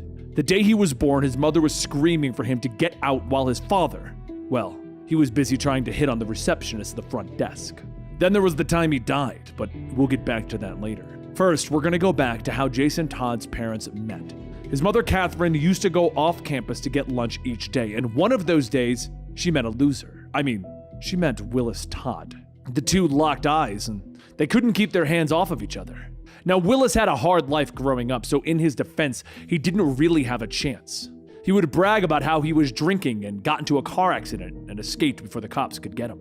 That was the big one for him. After some time, baby Jason was born, and this is when things got better, right? No. But he couldn't really complain. Aside from being a child and not knowing any better, he did at least have a lot of basics covered. At a young age, it fell to Jason to take care of the house since Willis was always working. Jason would take care of his mother while she went through depression, did Lord knows how many drugs, and she'd often check out for days at a time. As Jason got older, Willis taught him the tricks of the trade, how to make money on the corner while hiding in plain sight. Willis might have been a little proud, but who's to say? Then one night, Willis was shot in the back. Good thing he was spineless, right? Lo and behold, things got worse when he was arrested. It fell onto Jason to protect the home. Mostly it was keeping a lot of his mother's dealers away and managing to protect his mother from them. However, there was one person that she couldn't be protected from, herself. By the time Jason had found her, she was already gone. And after that, Jason took to the streets taking what he could. He never hurt anyone physically, but the same couldn't be said for him. One of the nights when he woke up, he was in the hospital under the care of Dr. Leslie Tompkins. Nice lady, wouldn't shut up about second chances. So how did Jason repay her? Well, he stole prescription drugs from her. He'd almost gotten away with it, but that's when, well, he appeared. The man dressed as a bat. Batman was ready to take in Jason, but Dr. Tompkins begged him to give him a chance. Still to this day, Jason has no clue what Dr. Tompkins saw in him. After being convinced to give him a second chance, Batman did take in the young lad. And after some time, they had built up a trust, and Batman began to train him to become the second kid to wear the Robin costume. It was a pretty sweet gig, take down the bad guys and do some good in the world. But then things began to spiral. Jason would hit the bad guys over and over, harder and harder. Batman saw this and decided that he needed to be benched for a bit, let him cool off, and that was the mistake. One night, Batman went on patrol and Jason manned the Bat computer when he saw an image of someone, his mother. She was alive. Without saying a word, Jason set off to find Catherine in the Middle East of all places. Using every trick that he had learned as Robin, it didn't take long to track her down, and everything was fine until it wasn't. The Joker was there waiting for him. It was the first time that he died. Now, there's no telling what happened between the death and, well, revival. All Jason knew is that there was something called the Lazarus Pit. But now onto the man that created the Red Hood, the Joker. See, there's a little known fact about Jason's upbringing, and that fact is that someone had a little hand in how things played out. It all started the night that Jason's father got shot. It was a back alley, no-name hospital, of course. But watching from afar, the Joker decided something. He was gonna make that kid a star. So after a little bit of planting and preparation, Willis was arrested for some bogus crime, but Lord knows he needed to be put away anyway. That's when the Joker just needed to play off Catherine's weakness. But that's the funny thing about drugs. Some drugs act like other drugs. Instead of getting high, some effects can mimic that of dying. So as far as anyone was concerned, Catherine Willis died from an overdose. That's when things started to get really interesting. The Joker had created a new Robin. Now the punchline to this is, a broken-spirited boy turns to a life of crime and then becomes a hometown favorite. Touching story, right? Just throw in a heartfelt moment where the hero finds his mother, and kaboom! What happened next was crazy. Jason Todd came back to life. The kicker is that Jason decided to take on the Joker's maiden name, the Red Hood, completely with bringing a .44 caliber pain to everyone, including Batman. Guess now it's time to sit back and enjoy the show. Now that concludes what the Joker was hinting at in our previous story. It is an origin story of Red Hood as it was told in the New 52. It's been slightly retconned since then, and a lot of the fans aren't fans of what the Joker did to the Red Hood. It doesn't make a lot of sense for the Joker to have created the Red Hood. Personally, I don't think it matters too much, but a lot of people are against it. Now this story was told during the New 52 by the Joker when he was fighting against the Red Hood. It was a filler issue. And we're going to get back to the Red Hood versus the Joker storyline next week. But I thought you guys might be interested to know what Arsenal and Starfire were doing during this period. So since it's also a short issue, we're going to cover that right now. Now, with the disappearance of Jason, Arsenal and Starfire set out to Gotham City for answers as to where Jason could have gone. But as they arrive, they find themselves in the middle of a battle with a swarm of homeless men infected by the Joker toxin, as well as fighting alongside the Teen Titans of the New 52. Starfire asks why they do not simply incinerate these creatures, and Kid Flash says because he just witnessed them transform only a few moments ago. What if the Joker hasn't set in yet? Maybe there's a way to save them. Arsenal punches one of the men, stating that he's with Kid Flash on this. Until they know for sure, they must do everything that they can to try and save them. As for starters, Speedy here is going to corral all these people so that they can contain them safely. Kid Flash asks where Wonder Girl is, and Arsenal asks, Wonder Girl what? Wait, are you seriously checking in with this girl before listening? Wonder Girl tells him to relax, that she speaks on behalf of the Titans. While they appreciate the last-minute backup, they have their own way of doing things. They hit things. Arsenal then asks, what do you guys do when that doesn't work?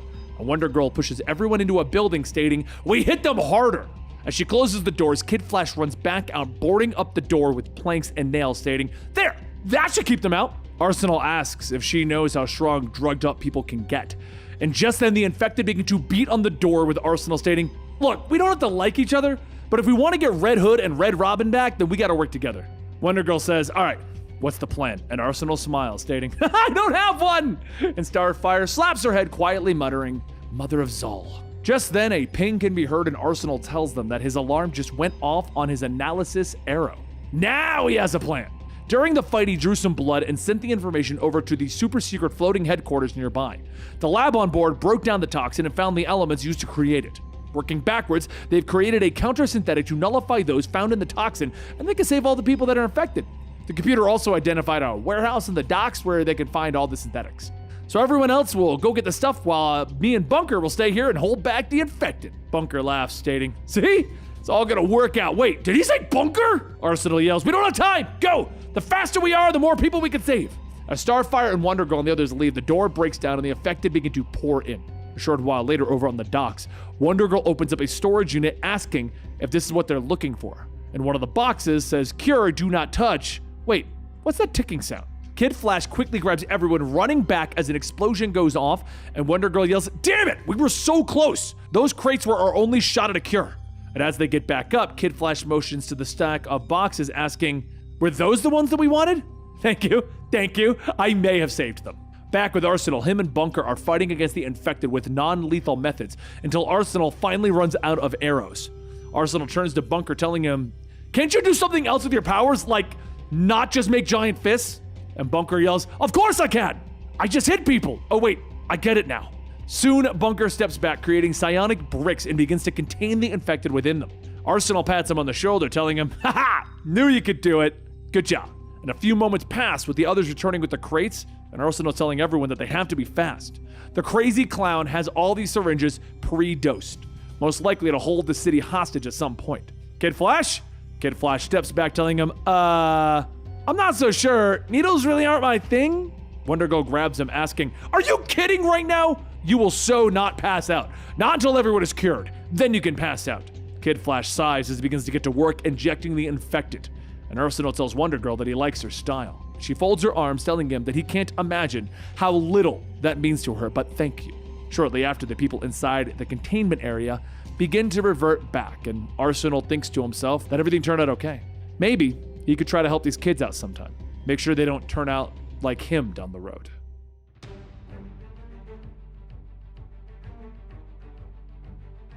A short while later, Jason realizes that it was Timothy Drake, Red Robin, and as they lay in their cell, there is a knocking sound and the Joker asks, hello? Everyone decent? I certainly hope not. Without an answer, the Joker kneels down, telling them, how can they still be unconscious? They just don't build bat brats like they used to. Joker bursts out laughing, yelling, I know what to do! It's going to be awe-inspiring! Why is it that I'm at my best when there's only an audience of one? Joker rushes out of the room, locking it down before heading to the control panel and asking, which one is the spotlight? He pushes a button, and water dumps down on Jason and Tim, and the two quickly get up coughing from the intake of water. Jason says, sorry for dragging you into this, Tim. The pasty-faced freak made this personal, but there's no way that he's leaving this place alive. And Tim tells him, you know, this may come as a shock, but this isn't about you. Not entirely, at least. If we act rash, we both lose. The screen turns on and Joker yells, front and center, boys!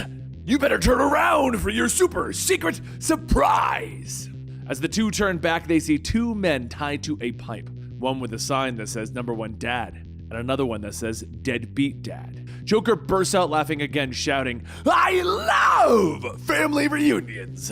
Now, normally I wouldn't spell this part out, but since you're so slow, we're gonna play a game. We have Red Hood's dad and Red Robin's dad, and there's going to be some red spilling out of one of them. I'll let you decide which is going to live and which is going to die. Tim asks if he really thinks that this is going to work. What are they supposed to do, fight each other to the death for his entertainment? You're crazier than... But before Tim could finish, he hears a click of a gun, and the cold steel is pressed against his head. Tim sighs, asking, is there any wonder why I'm your only friend, Jason? Tim spins around, kicking the gun out of Jason's hand, telling him, we have to work together! And Jason asks, why would I risk my father's life? The two go back and forth, hitting each other, and Joker begins clapping, telling them, haha, this is it! Cain and Abel, Kirk versus the Gorn! It's the I versus the E, except the C! Tim then hits Jason, yelling, your father died in prison. And Jason hits back, telling him, the Joker brought my mother back from the dead. What's to say that this isn't it too? As Tim falls, Jason pins him down with the gun, telling him, I'm sorry. I can't take any chances, Tim. Suddenly, there's a flash of light out of Tim's suit, and Tim leans up, knocking Jason back, and the two go right back at it again. As Tim hits, he realizes that Jason is too stubborn to get knocked out, which means he'll have to play dirty to win this. He uses his wings, swinging them like a blade, cutting into Jason's mask. He then tells him, I could kill you right here, and you'd have no idea, but that's not something that we do. And Joker yells, come on! Find a way to do that or both men are going to die! As Tim goes in for another swing, he swings around, slashing at the glass divider that holds their fathers. Jason then opens fire, unloading his magazine into the Joker. As Jason holsters his gun, he asks, how did you know that those weren't our fathers? And Tim says, because the man that the Joker claimed was his had a discoloration on his wrist, not matching his actual father. So the two laugh, and the Joker begins to cough when suddenly gas shoots out of the bullet wounds in his body. Jason shouts, the Joker knew that I would shoot him! We have to! However, as the gas fills their lungs and they collapse, a shadow stands over them. It all started low at first, but the voice in his head can get louder. The Joker yells, look, wake up and see this amazing setting that we have here! Step into the light! Batman begins to open up his eyes as he sees Damian, Nightwing, Batgirl, Jason, and Tim all bound with bags over their heads. The Joker laughs. Ta-da! Dinner is served! Batman tries to force his way out of his bindings, but the Joker tells him, don't worry, they're all just bound and gagged. They've kept me entertained, though, talking to them for hours. Batman struggles, telling him, I'm going to destroy you for this. And the Joker laughs. Not so fast! I wouldn't want you to get up just yet! After all, don't you smell something, Bats? After a few moments, Batman tells him, I can smell gasoline. And Joker tells him, that's right! There are flints underneath the throne. The moment you try to get up, the sparks will fly! Now, you could stand up, leave the table at any point during the meal. In doing so, you'll burn away all the shame that you brought on to these kids. But first, let's have a look at what's for dinner. Oh, Jeeves, Mr. Pennyworth. Batman begins to ask, what did you do? And an infected Alfred crawls out of a hole, and the Joker says, he's right here, itching to help. Batman lets out a sigh of relief, and Alfred walks over with a rope and pulls it down. All of the bags that are covering everyone's heads are pulled off, and each of them has bloody bandages covering their faces, only exposing their eyes. Batman looks at Horror, asking, "What did you do?" And the Joker tells him, "I've just dressed them up for the part, or rather, I've undressed them. Mr. Pennyworth, would you please serve us?" So Alfred begins to take off the domes on each of the plates, and inside of them are the faces of each of the Bat family members staring right back at them. The Joker tells him, "Oh, I hope you like it. I made it with lots of love." Batman struggles, asking, "How could you?" And the Joker tells him, "Oh, it was quite simple. Just a little slice here, pull a bit there, chill and serve. 30-minute recipe, Bats." Joker walks over, leaning on the table, asking, "Why is it that you have never killed me?" Batman tells him, "Because you'd win." And the Joker bursts out laughing. "I love that one, because I'd win. But what if Batman killed the Joker and no one knew? It could certainly happen. But would Batman be able to bear that cross?" Joker then takes out a small booklet stating, "I wrote this love letter. It's a backwards map. It's a hit list, and I'd write it over and over again. It's the kids here who are making Batman afraid of what he's taken from them in the moment of their weakness. But he doesn't have to be afraid anymore, because the Joker's here now. I've carried out Bat's orders. The nightmare can finally end. Now who are we going to let do the honors?" Joker takes on a match, striking it, telling him, "Go on, stand up!" "Or I'll toss the match, Bats." After a few seconds, Batman kicks back in his chair, igniting the gas, running from the tables, telling him, "If you knew me so well, then you would have realized that no one knows the caves better than me." Batman frees himself, tossing a small explosive up to the ceiling, and as it explodes, the water comes pouring in, putting out the fires. Joker looks at his work destroyed, not smiling. "That's not funny." Batman quickly begins to untie everyone, asking if they're all right, and Nightwing tells him, "Just hurry up and go after the Joker. We're gonna be fine." Batman says that he can't. He can't leave them alone again. And Nightwing says, "It will be fine. Go, Bruce." So Batman turns to follow the Joker deeper into the caves, but as he leaves, the cat Joker has had sitting on the table begins to beep.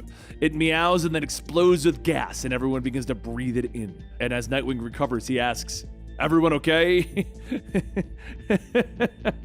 But up ahead, Batman turns a corner and Joker leaps out of the shadows with an axe. Batman catches it as Joker yells, "You just had to ruin it, didn't you?" Batman grabs the axe, ripping it out of the Joker's hands, telling him, "Enough! No more dances, no more quarreling, no more of anything, Joker."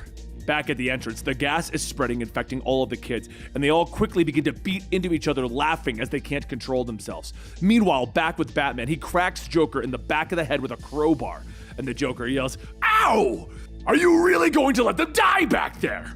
Batman walks forward, telling him, "No, I have faith in them. I've made them stronger." Joker's smile fades and he begins to yell, "Liar! I know that they don't make you anything! Maybe this will help reveal your true self!" He pushes a button and acid sprays out of the flower onto Batman's mask, and he begins to run away again, laughing. But after only a few moments, the Joker comes to a waterfall. As he jumps off of it, Batman grabs him, telling him, "No, not that way. But how about it?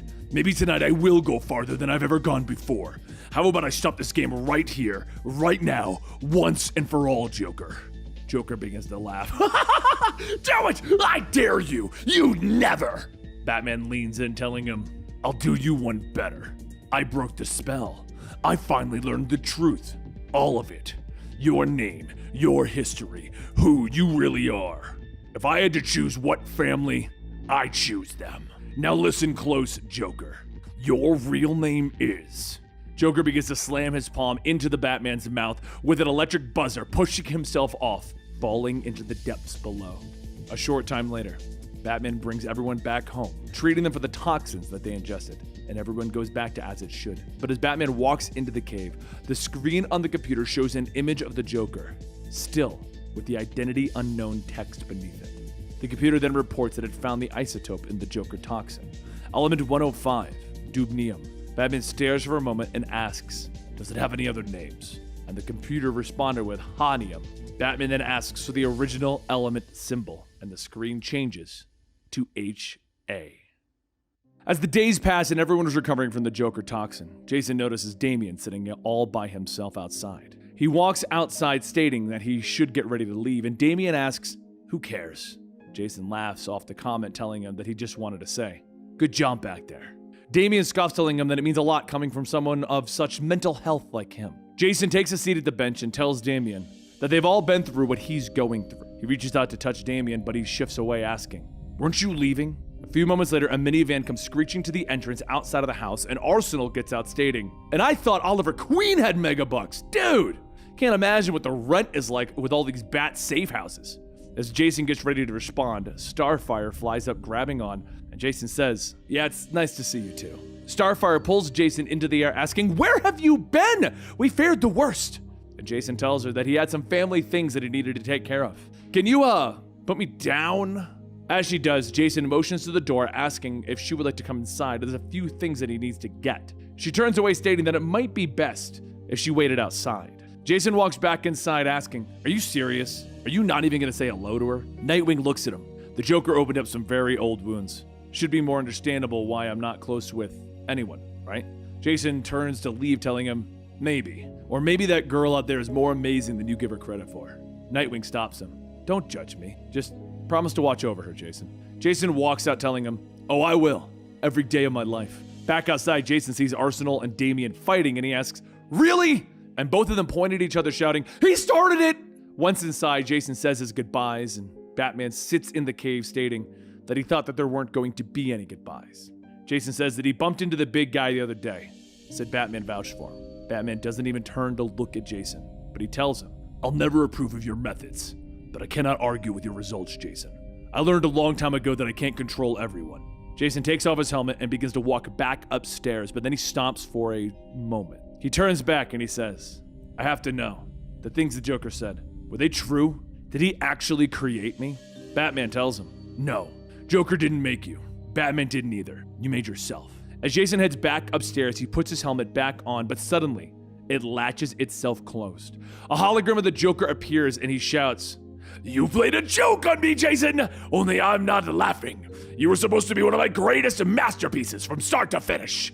But you were too stubborn to stay dead. So here's what we're going to do. You're so determined to be your own man? Fine, let's start you with a clean slate." Just then, the Joker toxin is released into the Red Hood mask, and as much as Jason tries, he can't take it off his head. Batman comes running up the stairs, catching Jason as the gas is fading, and the mask loosens. He pulls it off while everyone comes running in, and Damian asks what just happened, but Batman can't respond. All he can do is cry as he holds Jason with his face burned. Later, as Jason lays on a slab of stone, he can hear something nagging in the back of his mind. A low ha-ha. But it gets louder, and it gets louder. Lightning strikes, and the Joker is looming over Jason, shouting that he must really be obsessed with being alive. "Too bad you're dead! Wiped that pretty pink brain matter off the crowbar onto my finely pressed purple suit." Joker brings up a massive fist down, destroying the altar that Jason was lying on, barely missing him, and that's when Jason notices something in the rubble. He pulls out a bundle of dynamite and he leaps into the air, shoving it into the Joker's mouth, telling him that he's not going through that again. Never! The explosion launches Jason back to the ground, nearly knocking him unconscious, but as he stands, he tells Dukra, thanks for the help. But she says that there's nothing that she can do to undo the damage that he's done to this place. He looks around at the mound of dead friends, including those of the Bat family, and Dukra goes on telling him that after he left the All-Cast, he continued to let his life be defined by the actions of one man. He became a killer, lashing out to people who may or may not have deserved it, and eventually he hurt all of those that he cared for. In a way, how is he different from the Joker? Jason pulls out the All Blades, telling her whether she's a distant memory or not, she will never compare him to that monster. He is nothing like the Joker. Dukra points at a tree, and on it, hanging by their necks, are Arsenal and Starfire. Jason falls to his knees, stating this isn't possible, and Dukra tells him that he cannot live in the past and the present at the same time. Not without one reaching out to destroy the other, he has to let one of them go. The closest to him will suffer the most. How long did he think that he could continue to live and thrive in an inferno of rage that burns within his heart? They love him, with their own hearts wide open, yet all he gives in return is the hollow actions of a man going through the motions. Soon the bodies of those around Jason begin to reach out, grabbing onto him, pulling him under until finally someone grabs his hand. Batman pulls as hard as he can, telling Jason that it's time. It's time to come back home for good. And as things change, Jason takes off the helmet, stating that there is no place for him. He tried to be a good soldier, even a part of Batman Inc., and he failed him again. Batman tells him that there's just too much talk about the blame between the two of them. There always has been. They have to let things go. They both have done things that they regret, but the one thing that he will never apologize for is taking a chance on Jason. In the real world, Batman is sitting by Jason's side as Jason opens up his eyes. He begins to tell him, "I'm sorry," but Batman tells him, "Shh, shh," and he embraces Jason.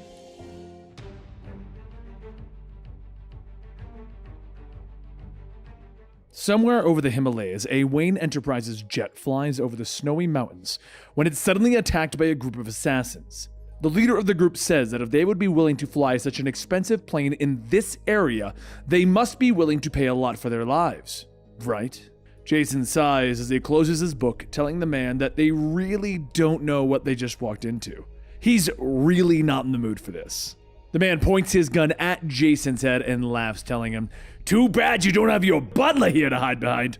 Jason tells him that his butler would kick his ass all the way back to Gotham City, which would be much more pleasant than what he has in mind. 2 hours later, Roy and Starfire find Jason's downed plane, and Roy says that it means that they're getting close at least, right? Starfire flies down, telling him that there's no trace of Jason, and Roy says, knowing Jaybird, he's covering his tracks anyway.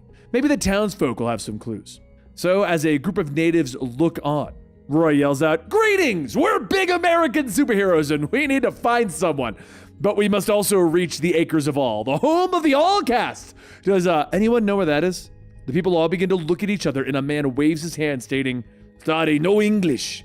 Several hours go by and Roy pushes through the snow, telling himself that he won't freeze. He's just got to keep moving.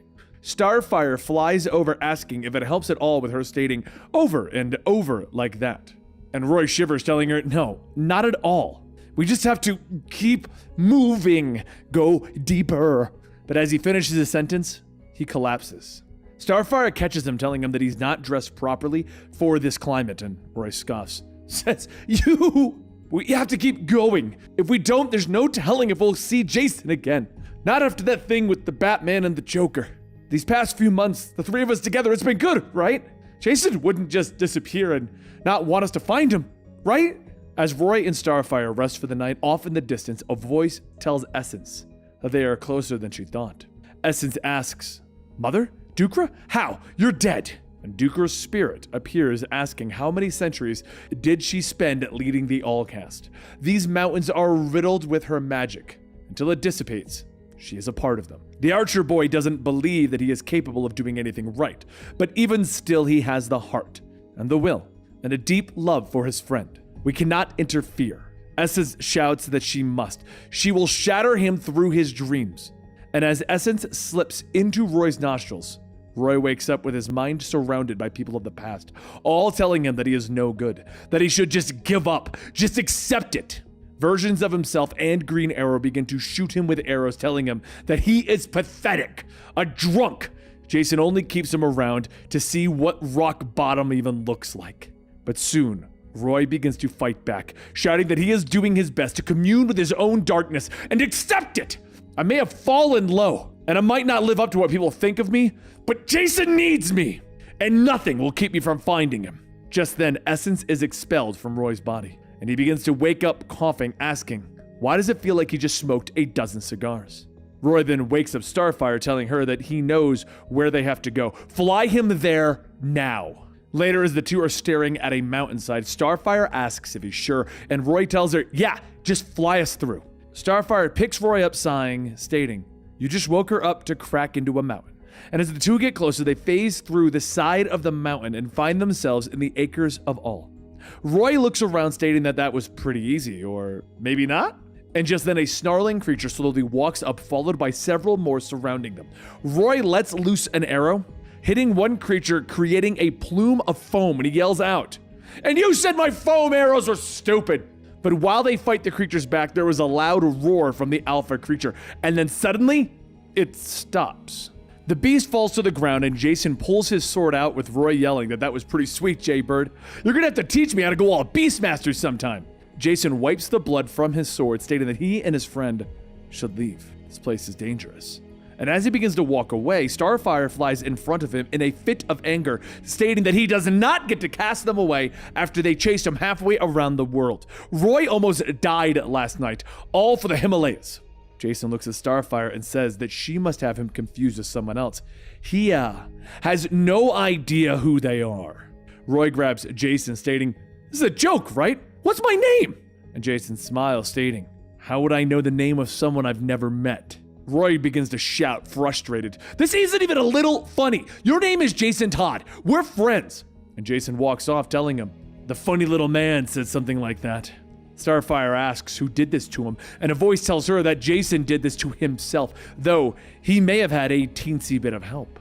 Starfire flies up to Saru, asking what did he do, and Saru asks if they remember that he can pluck memories out of people. Well, that's why their pal came here in the first place.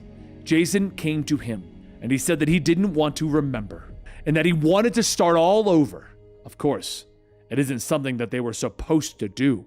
But Jason wanted to be stripped of everything that the darkness inside him touched, which happened to be everything. Saru turns to Jason asking how is he feeling about everything, and Jason tells him that he's feeling pretty great actually. Like, it's hard to describe, it feels like a huge weight has been lifted off of him and he's finally able to breathe easy. Saru looks at the others and states, "There you go. He asked for me to do this." Roy shouts, "No! Jason would never want to rid himself of the memories of the Joker. He doesn't want a blank slate." And Saru tells him that he has to remove everything connected to the darkness. He really doesn't understand how memories work, do you? There's a network of collected images bound by deep and powerful emotions. Everything connected to the darkness means everything, period. Roy says that he's up to something, and Saru asks, "What would I possibly gain from this?" Maybe you should feel what he went through for yourselves. Then you can judge whether or not he'd consider doing this. Soon everything changes, and around Starfire and Roy, they begin to see the snapshots of Jason's life. The night that he found his mother, the day that he was killed, the day that he was brought back to life, all of the torment from the Joker even after coming back to life. And Roy yells out, "Just stop!" Jason went through some horrible stuff, we all have, but that's why we work well together. Together, we are stronger than some crappy memories, and his connection to me and Starfire can go beyond anything involving the Joker. Saru reaches out asking, "Why don't I look through some of your memories then, when it all started?" The memories change to the night that Roy met Jason when he was still Robin. Roy's getting beat up by a group of thugs when Jason saves him. He offers him his bow and says that he looked like he could use a friend. Roy then told him that he didn't need friends, but Jason just laughs, telling him, "We all need friends. If you ever change your mind, you know where you can find me." Saru then explains that the night that they met, it was the night that Jason learned that his mother was alive. He left the next day to that moment when the Joker killed him, and afterwards, Duker spent a long time to quiet that burning rage in his heart. He was convinced that the only way to get revenge on the Joker was to reject everything that Batman had taught him. He would need to become a killer, and he found the perfect people to teach him the art of death. So he fell in line with the League of Assassins, the one place that he could let his rage out. Roy steps back, stating that he seemed so hurt, so betrayed. And Saru goes on stating that Jason spent his life burying his past, trying not to let it infect his soul. But we all have secrets, don't we? The big bad things that will haunt you forever. Starfire says that they can't let the past haunt them if they don't let it. And Saru laughs, telling her, "Oh, you're one to talk, the little games you play, the little lies. Out of this merry little gang, you're the worst offender." Starfire gets ready to attack and shouts, asking, "What did you just say?" And Saru asks, "Isn't it time? You've spent so long keeping up your little ruse." Roy then asks, what is he talking about? And Saru goes on stating, "I can see how her mind works. If anything, the bonds of memory and emotion are even stronger for her than many humans. But she still pretends. She tries hard to make those who care about her think that she can't connect to them. But she is only trying to protect herself, seeing as her mind works differently than any human. It's beautiful, really. She feels so strongly, so deeply that one terrible memory can destroy her. So she buries it away in the back of her mind, effectively making it not exist anymore. But it's a choice, selective amnesia, only forgetting what you want forgotten. However, you can feel it all lingering, can't you? Those emotions were far too powerful not to leave a trace. If you want Jason to live with his darkest memories, perhaps you should try it for yourself. Starfire cries out as her memories of Nightwing are displayed. She screams for him to get out of her head, but before she could really let loose, Jason yells that they all need to stop this. He's sick of seeing everyone fight about him like he's not even standing here. All he can say is that the darkness inside of him is gone. He can have a whole new destiny. He doesn't want those memories back. Let him start over, please. Roy reaches behind his back, stating that he's sorry to do this, and he stabs Jason with a trank arrow. Roy then grabs another arrow and points it at Saru, telling him that he better fix this thing now. As Roy lets the arrow go, Saru destroys the arrow, telling him that that's cute, but it's not going to work. And after a few moments, he yawns, telling them, "You know what? I'm done being yelled at. Time for you to go. There's no place for the repressed and indignant in the acres of all." As Saru snaps his fingers, Roy tries to call out for him to wait, but before he could even move, him and Starfire are teleported outside of the acres of all, with the icy winds of the Himalayas blowing. Starfire asks, what do they do next? Roy yells that the plan was to get Jason back, but now that they have, he doesn't have his memories, and on top of that, you've been lying to me? Starfire says that it's not a lie, not exactly. She may have exaggerated how her mind works, but Roy shouts that she basically told him that she would forget him if he was gone. Did you think that that keeps me close? Keeps me from leaving you? I'm not going anywhere, and the only thing I want for this whole damn world is the three of us to be together. But I need you to trust me. That was the memory. Why was Nightwing? Starfire holds Roy, stating that she can't. She's so sorry, but she can't.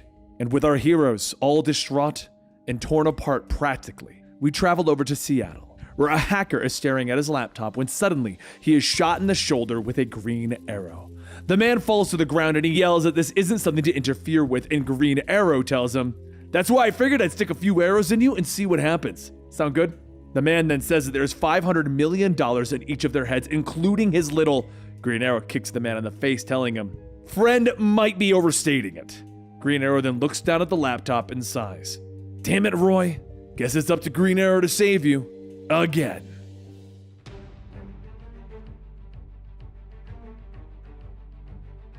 The next day, back at the Outlaws' secret island, Jason climbs up into the computer room. He thinks to himself that with everything that's been said to him, he has to know the truth. Was he a costumed vigilante? Who are these people that brought him back here? And why does he have a deep feeling of comfort around them? They said they did good, but every time he asks them, their eyes dart away. There's something bigger, something hidden, something bad. Jason tells the computer to access all of the files on Red Hood.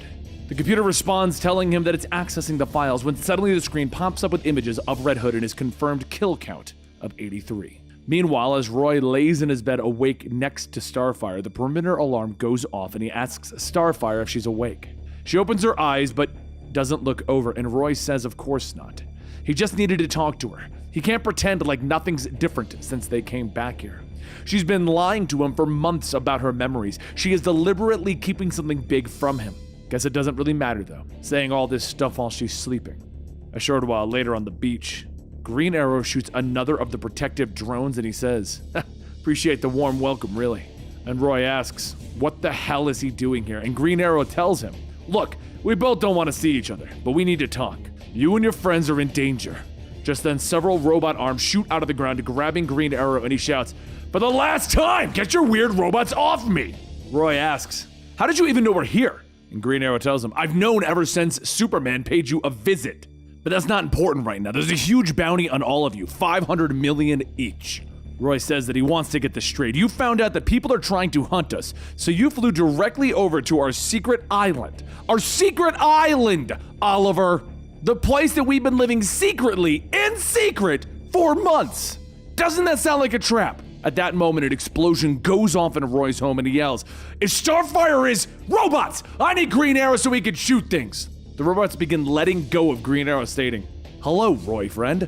We are robo-arms. Hello." Green Arrow laughs, stating, "And I thought Roy Harper had gone crazy or something. Talking robots. Ha!" As the two rush back, Roy steps into the burning building shouting for Starfire, but Cheshire stands over her, telling her, "Oh look, it's the boyfriend. How cute! Your alien love doll is out of commission. permanently. Now it's time to get after the real target. Roy unloads his arrows, telling her, "You're bluffing." But Cheshire phases out and back to dodge the arrows, then kicks Roy, stating, "I don't have time for you." Roy then tells Green Arrow that he needs to find Jason, and Green Arrow asks, "Isn't he the Bat Kid? He should be fine." But Roy says that Jason isn't himself right now, and that is the problem. Now go! With Green Arrow leaving, Roy follows Cheshire through the halls, firing his arrows. But Cheshire leaps onto the wall and back at him, kicking the bow and breaking it, telling him that she bets that those fingers are strong, pulling that bowstring so much. Roy swings, and as Cheshire phases out, she looks at Roy's arm, stating, "So strong." She then disappears, and Roy yells, "Stop being sexy and fight me!" He begins to pull out a sword, and Cheshire reappears, asking if he's planning on cutting her with that little thing. Roy swings again, but Cheshire jumps down, blowing powder into his face, telling him, "You just need to relax a bit." Elsewhere in the compound, Jason is reading through the files, stating that they have all been lying to him. Who the hell is he? A hand reaches out, touching him, telling him that they need to get out of here. A really bad poison lady is up to no good, and Jason swings his arm back, hitting Green Arrow in the mouth, shouting, "Get your hands off me!" Green Arrow wipes his mouth, telling him, "What the hell is wrong with you people?" Back with Roy, Cheshire tells him, "The toxin is painful. It will take a few hours for it to kill, but I'm not done playing with you yet. Thanks for the hat. Gonna go pay an old friend a visit." In the computer room, Jason and Green Arrow get ready to fight, but Cheshire phases and jumping off of Green Arrow, telling Jason, "You should have introduced me sooner. You have such cute friends." She laughs, telling them, "I've been fighting them all. There are 2 teams playing this bounty, and my good old pal Jason here is the ball." Cheshire looks over at Jason, and Jason says that she's gotta be kidding. And Cheshire tells him, "Nope. You've just spent months training by my side. You wanted to be such a bad killer. It was cute." Just then, she phases as an arrow shoots through her, and then jumps back, kicking Green Arrow, stating, "I'm officially annoyed by the hero. Going to kill him now, yes?" But before she can swing, a red arrow knocks her sword out of her hand, and Roy pushes himself through the toxins already inside of himself, stating, "I want my damn hat back." Cheshire looks back, asking if that wasn't enough for him. How about he tries all 10 poisons in each of her nails at once? Never done that before. She leaps back, stabbing all of her nails into Roy's neck, and he falls to the ground. She laughs, telling him that the pain must be exquisite. Now, where were we? Suddenly, she lunges forward towards Jason, slamming him into the wall, telling him that he is the real target of the night. Now stop playing this ridiculous amnesia card.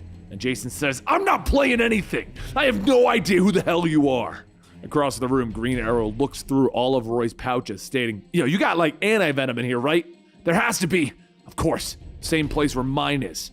As Green Arrow injects him with the antidote, Roy begins to cough, stating that if he loses both his friends tonight, he'll never forgive him. Back with Jason, Cheshire says that he can pretend all he wants, but he remembers who he is, and they've got a bigger destiny for him in mind. But as she is ripping at Jason's costume, a red blur shoots by, grabbing Cheshire and taking her to the wall. Roy gives a weak laugh. "That's my girl." Before Cheshire can realize what is going on, Starfire says that actually hurt. "You unbelievable witch!" Cheshire smiles, stating, "Obviously not enough. How about we try some of this?" She lifts a hand to Starfire's face, releasing a powder that causes Starfire to begin coughing. Cheshire then begins to phase out, making sure that she tells the cute redhead that she'll be back for him, to take one of those cute arms. Toodles. As Starfire stops coughing, she wipes her eyes and sees that Cheshire is gone. But back inside, Roy asks Jason if he's okay. Jason yells that they've been lying to him this whole time. They said that they did good together, but they were nothing but killers. And Roy says that it's not that simple. But Jason stops that apparently he used to be a killer, a good one. He saw the deaths attached to his name. How could he live with himself knowing that? How can they? Roy follows Jason out, stating that he doesn't understand. He's only scratching the surface, but Jason says, "You lied to me. No matter what you say, nothing changes." Green Arrow then asks if anyone would care to explain to him what is going on. Roy tells him no, he should probably leave, thanks to the save. As Roy walks off, Green Arrow laughs, telling him, "You're a funny guy, right?" And Starfire flies off, telling him that it's time for him to leave. Soon, Roy and Starfire return upstairs, but as Roy begins to state that they need to talk, he notices something at the back window. He pulls the piece of paper off, and it reads, "I need to find my own destiny, and I can't do it with the 2 of you. Don't come looking for me, Jay." Meanwhile, on Green Arrow's ship, underneath it, Jason secures himself a ride. The next night in Hugo Strange's office, Roy sits on the couch stating that he needs help. There's a lot of crazy things going on in his life right now, and the worst part is there's nothing he can do to stop them. It's like someone said, hey, these three buds are having too much fun, let's go ruin it. Hugo looks at his clipboard and asks, this alien girl, am I to understand that you two are an item? Roy rubs his head. Yeah, maybe we were? She had me thinking that I was disposable, but it turns out that she can remember things just fine. It feels like everything is crumbling away all at once. It feels like it did, well, back then. Hugo stands up stating that he wears his heart on his sleeve. He always has. It's admirable, yes, but it leaves you vulnerable. But that doesn't give your friends permission to crush it anytime that they wish. Outside, Starfire scoffs, stating under her breath, I'll crush your heart, you pompous windbag. But after a few moments of listening, she senses something else. Essence. And she flies out the window. As Starfire lunges at her, she shouts asking if she and the Allcast have not finished ruining their lives yet. And Essence yells that the Allcast did not send her. They don't even know that she's here. Starfire grabs Essence by the throat, telling her to talk. And Essence says that that's what she's trying to do. She's come to warn them. Warn them about what's to come. Hugo Strange, he sold them out. He wants the bounty set out on them for himself. He doesn't know what he summoned, though. He doesn't realize the scale of what is about to happen. They're coming, Starfire. All of them. And I can't stop them. And I'm sorry that I didn't see it before, but we're playing a game. They're using us. We're just pawns in the bigger game. As Essence fades away, Starfire demands that she come back. But Essence tells her that it's too late. They're here. Somewhere in the Pacific Northwest, Jason thinks to himself, all right, maybe I'm done with the explosions. Probably not, though. Just then, Rictus destroys the motorcycle that Jason was riding on, telling him that it was too easy. Do they need to teach him again? Jason jumps into the air stating, sorry, but the name isn't meaning anything. And a voice calls out that even without memories, he is running from his past. Lady Shiva kicks his leg, and Jason yells, come on! How many of you are there?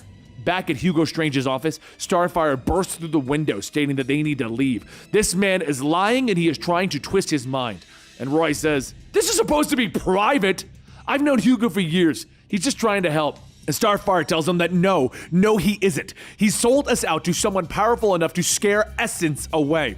And Roy looks at Hugo asking, it's not true, right? And Hugo yells, of course, I would never. But that's when the room begins to fill with smoke and a voice says, it's amusing to see mortals bicker and turn on one another. All that should matter to you is that you are now in the presence of gods, and there is no escape from the untitled. Roy says, yep, this is definitely going up on my list of a very bad week. Back out in the forest, Jason walks away from the explosion asking, why the hell would I have ever trained with a bunch of lunatics? And suddenly Jason's body stops and begins to constrict as Blood Mage holds out his hand asking, do you at least remember your old pal December Greystone? And another voice tells him, he remembers nothing. Bronze Tiger steps out. If he had, he'd know that he couldn't win back. Now let's get Jason home where he belongs. With a flash, everyone is teleported away into a desert temple. And Jason asks, what is this place? Bronze Tiger tells him that these are the gates to the Epilogue, the sacred city of the League of Assassins. This is their home. And this is where you will find your new life, Jason. Back with Roy, he begins to shout, asking Hugo, do you realize what you've done? These guys are like evil, really evil. And Hugo shouts, I have no idea what's going on. This is all too much. As Hugo escapes, the leader of the untitled, Drakkar, says that they are not here to kill them. And Starfire asks, if you don't want to kill us, what do you want? And Drakkar shouts, the same thing that you want. You just don't realize it yet. The League of Assassins has your friend in custody. He will not survive what they have planned. We are going to help you storm the gates of the League's sacred city, destroying the seals that prevent them from entering the ground. And then we will allow your friend Jason to leave, alive, and you will never hear or see the Untitled again. Starfire asks if they really think that Roy would fall for her, but Roy stops her. Okay, we really gotta think this one through, Starfire. Yeah, sure, the Untitled will stab us in the back the first chance that they get, but one person from the League nearly killed you. Think about how a team of them could do it. Starfire says no, if he wishes to walk this path, to enter the League of Assassins to save Jason, then he will be walking it alone. Roy asks, is she serious? Their friend is in danger. They have to fight together. This is how they win this. She kisses Roy, stating, then this is where we say goodbye. She flies out the window and Roy wipes his tears, stating, I will come back for you when this is done.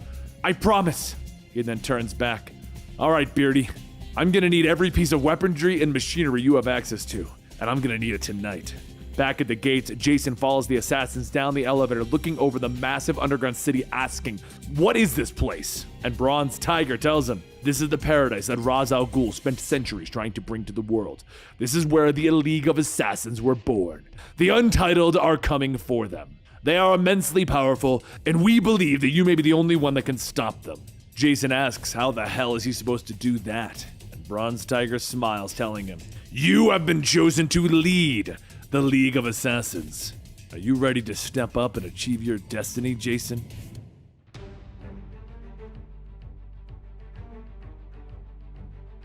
Later in the evening, after Bronze Tiger told Jason that he would be leading the League of Assassins, he meets with Jason, telling him that the costumed heroes fight to maintain a broken system.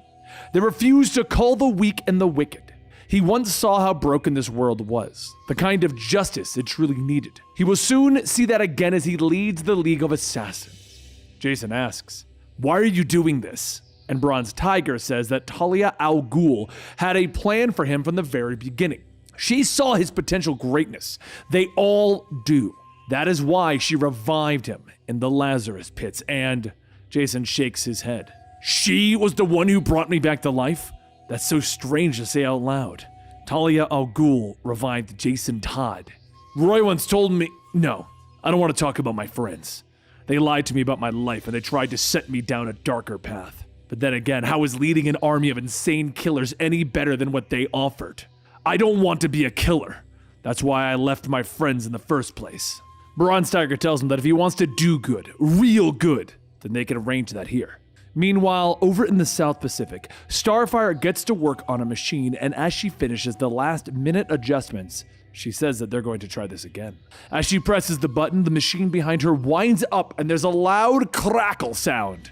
An essence is pulled out of her smoke form and falls to the ground. Starfire asks if she's okay, and Essence tells her that she is not just some pet to be simply plucked out of thin air, "You arrogant!" Starfire yells, "Wait! Just listen." Essence turns back, hitting Starfire with a blast and knocking her into trees, but Starfire returns with a blast of her own, telling her that she didn't bring her here to hurt her, but she can certainly be persuaded. Essence begins to wrap herself around Starfire's arm, and with one shift, Starfire flips Essence over her shoulder and slams her into the ground. Starfire then says that they both care about Jason. She can sense it in the air when they were all together. Dukra, the Untitled, the League of Assassins, they all have Jason in their sights. Why? Why does everyone want him? Roy was enlisted by her brethren to destroy the seals of the Assassin City. In exchange, they would allow Jason to live. And Essence shouts, asking, "And he said yes? This is bad. Very bad. If the Untitled break through the walls of the Epilogue, nothing will be able to stop them. Ever." Elsewhere, in a garage somewhere, Roy screws in the last piece of his massive gun, stating that should boost them up to 600 terawatts. Any more, and he'd need some kind of backpack fusion generator thing. Drakkar says that is rather impressive. Their associate did not believe that he'd be able to do this without his alien friend. And Roy takes off his goggles, telling them, "Yeah, well, after spending a few months with advanced Tamarinian tech, you're bound to become a little creative." Drakkar goes on, stating that their associate says that it's time to strike. Is everything ready? Roy shrugs. "I could spend a little bit more time tweaking the mini robot programming, but hey, no time like the present to kick some assassin butt, right?"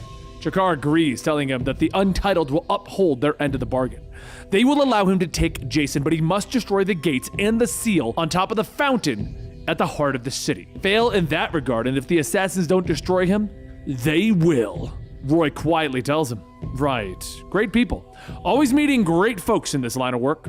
Back with Starfire, Essence tells her that there has always been a balance, good and evil, the Allcast and the Untitled, but everything is falling apart. Her family, the Allcast, she knows their lust for power.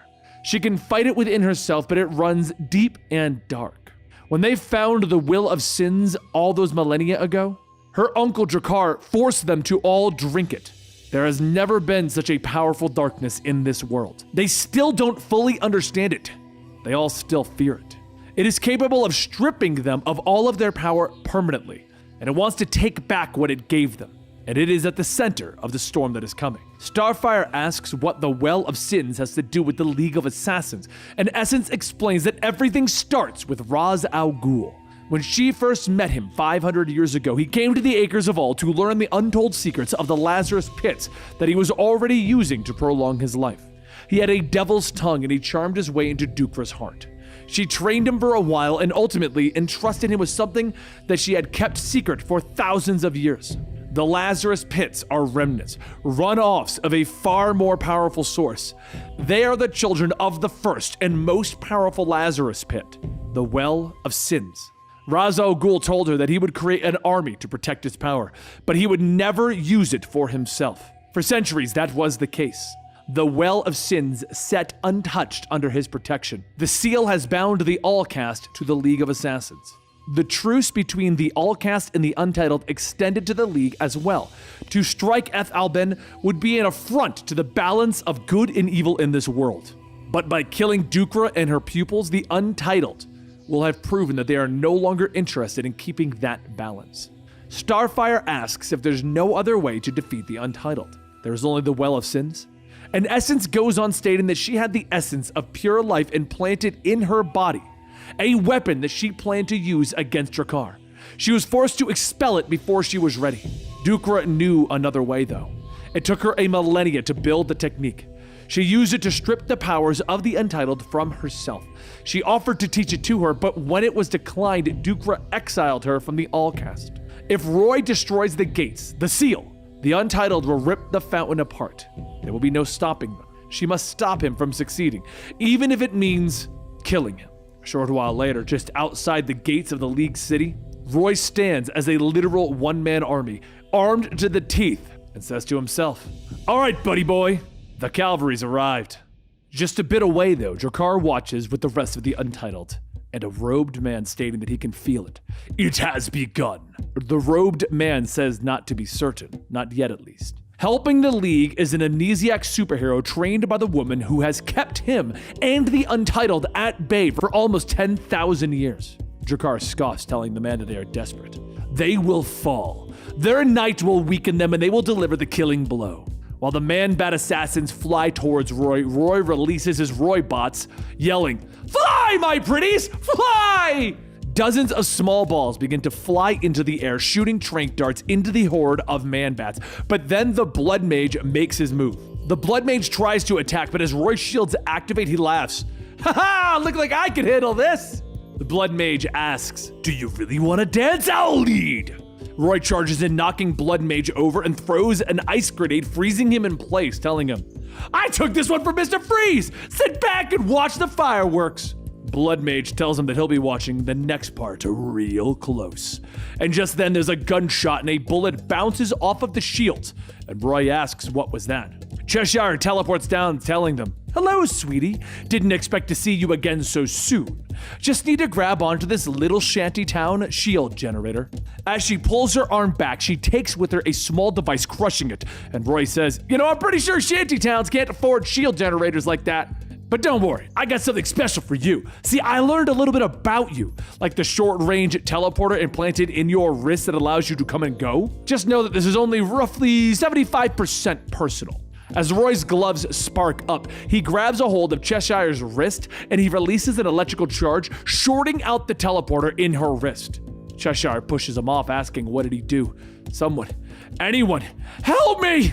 At that moment, she teleports away uncontrollably. And Roy says, "Okay, now to make everything go boom." He focuses his sights on the fountain in the middle of the city, but Jason jumps down, telling him, "You gotta stop this, now. You have no idea what you're dealing with." Roy asks, "Is the guy with no memories really telling me that I don't understand?" That's rich.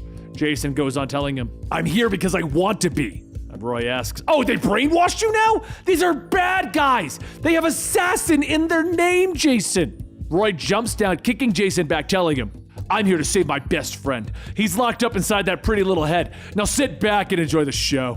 He charges up his gun, aiming it at the fountain, but that's when Starfire flies in, destroying the gun, shouting for him to stop. The gun explodes, knocking Roy away, and he asks, "What?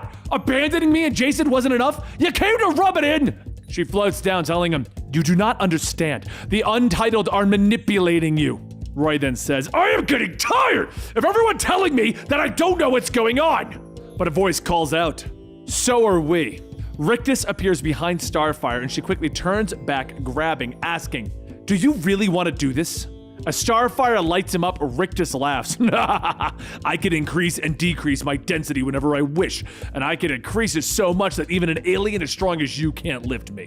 Soon, Starfire's arm begins to shake and suddenly the weight of Rictus overpowers her and the two go crashing into the ground. Roy begins to get back up, stating, "I'm gonna get us out of here. I could still save." But before Roy could do anything, Jason walks up with the rest of the League of Assassins telling him, "I'm sorry.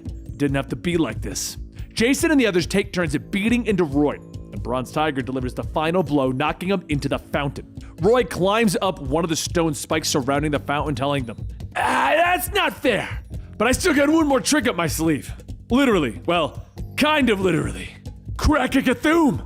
He takes out a small crossbow and he fires a bolt into the fountain. The bolt soars into the air, and when it hits the fountain, it bounces off. But that's when we hear it. Crack-a-cathoom! The massive explosion blows apart the fountain, revealing the well of sins bubbling where the fountain once stood. Shiva grabs Roy by the hair, asking, "Did you know what you have just done? We will all be dying today because of you." And Roy asks, "Yeah, good. Couldn't happen to nicer people." As the other League members surround Roy, Bronze Tiger yells out, "That is enough. We don't have time to mess around. Slit the intruders' throats. We have a war to win." Jason stops him, telling him, "Now, if I'm gonna lead the League of Assassins, then you're gonna have to listen to me. And we are not killing these two." Bronze Tiger begins to state that Ra's al Ghul would never, but Jason stops him. Ra's al Ghul is not here, is he? And being leader, I do what I please. Shiva scoffs, folding her arms, telling him, "This is ludicrous." And Roy laughs. "Haha, you should listen to the boss, man." But a few moments later, Blood Mage runs in yelling, "They're coming! I can feel it! The Untitled are here!" Jason tells Bronze Tiger that they'll lock these two away. Talia brought him back for a reason and he's gonna figure it all out. And if he doesn't, they can kill him. Deal? Bronze Tiger says that if he doesn't obey, they all die.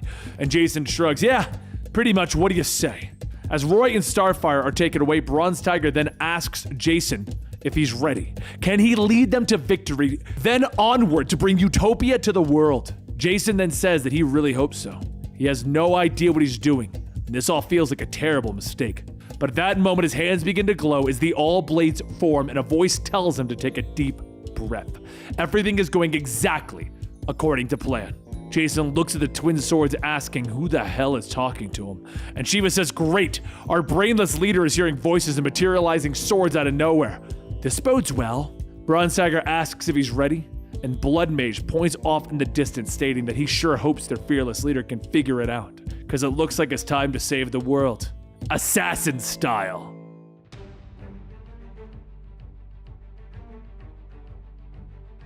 As our battle begins, the League members try to hold their own with Jason stabbing his swords into one of the Untitled. The Untitled then asks him, "What is this?" And Jason cuts through him, telling him, "This is payback." More and more appear as Jason gets to work cutting through them. And then down below in the prison cells, all Roy can hear is the explosions from the fight. He sighs, asking, "What the hell is going on up there?" And for the record, I can see you. I'm gonna keep talking to you whether you like it or not. Cheshire rubs her head, telling him that he's getting really annoying. It was much more fun when he was trying to kill her. And Roy tells her that he's just really, really scared right now. He's scared that somewhere deep down, he made this whole thing much worse. Jason is hurting for totally legit reasons, and we were trying to force him into something he didn't want to be. Now he's pushing Starfire away because she doesn't want to relive something that almost destroyed her the first time around. He's just being selfish. Cheshire doesn't respond, and Roy goes on asking, "Why am I so damn broken? Why does everything I do end up being wrong?" Cheshire fades into the cell, stating that she knows what broken looks like, and he doesn't look like it. But back outside, Drakar grabs Jason by the jacket, telling him, "Look at this! My sister's prized pupil, here to stop me from destroying the Well of Sins, the source of their power. Did these costumed lunatics convince you that you could offer some kind of salvation? Or is it just more of Dukra's trickery?" But as Drakar tries to look inside of Jason's mind, he pauses and says that his mind, she's done something to it. This is far more than simple memory wipes. Jason pushes the swords into Drakar, telling him, "It's more like a simple case of kicking your smoky butt. Drakkar laughs, telling him, "The All-Blades! I have faced many of my sister's peons wielding these. Do you really think you can kill me?" Jason smiles, telling him, "They're not supposed to kill you. They're steering you."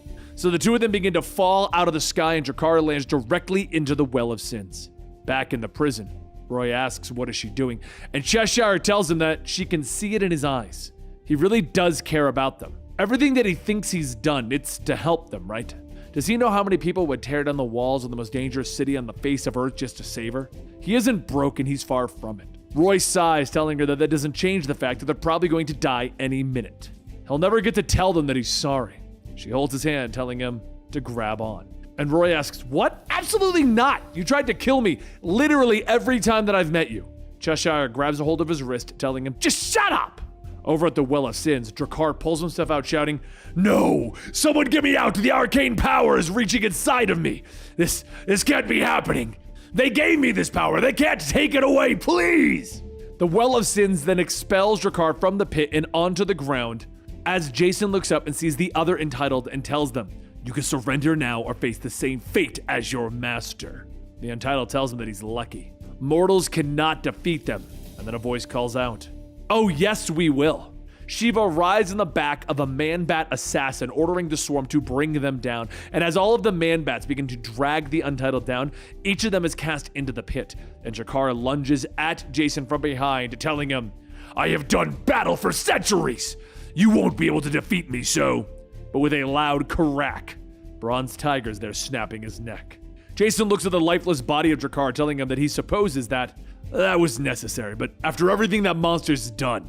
Shiva hops on the man-bat, stating that this is it. The Untitled die tonight, every last one of them.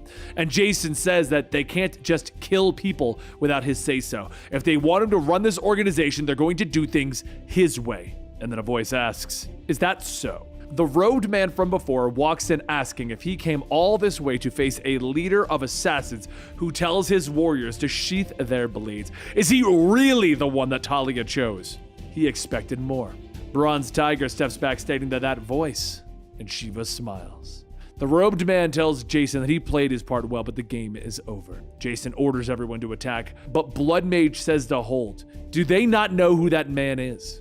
Jason walks towards the robed man, asking, "Who are you?" And the man says that he's the one who's been planning for this moment for the past 3 centuries. He is the one who gave the Untitled the location of the Acres of All, knowing that they would slay that foul crone Dukra, knowing that they would eventually come here. He is the one who knew that they would fall, imbuing this pit with the power that he has only ever tasted the scraps of once before.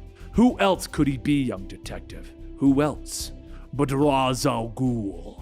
Meanwhile, at the Acres of All, Dukra's spirit and Saru watch the battle, with Dukra stating that this is simple. The end game. Everything falls to Jason. And Saru asks, will he know what to do after they're done with him? Dukra says that Jason has done it before. A long time ago in the city that he called home, and now he must choose it again. Back in the city, Raz rushes forward, grabbing Jason by the throat, asking, "What did my daughter see in you? Why would she leave everything to you? What did she hope to gain?" Jason struggles to breathe. I don't know, man. Raz then blasts him away, telling him, "For the first time in centuries, I seem to not know my own strength. How could the Untitled split the power amongst themselves all of these years? But none of that matters now. The reasons for my daughter and Dukra cannot save a scared amnesiac boy. I will kill you myself." A short while later, Jason is strung up on a cross while Roy and Starfire sit chained to the ground.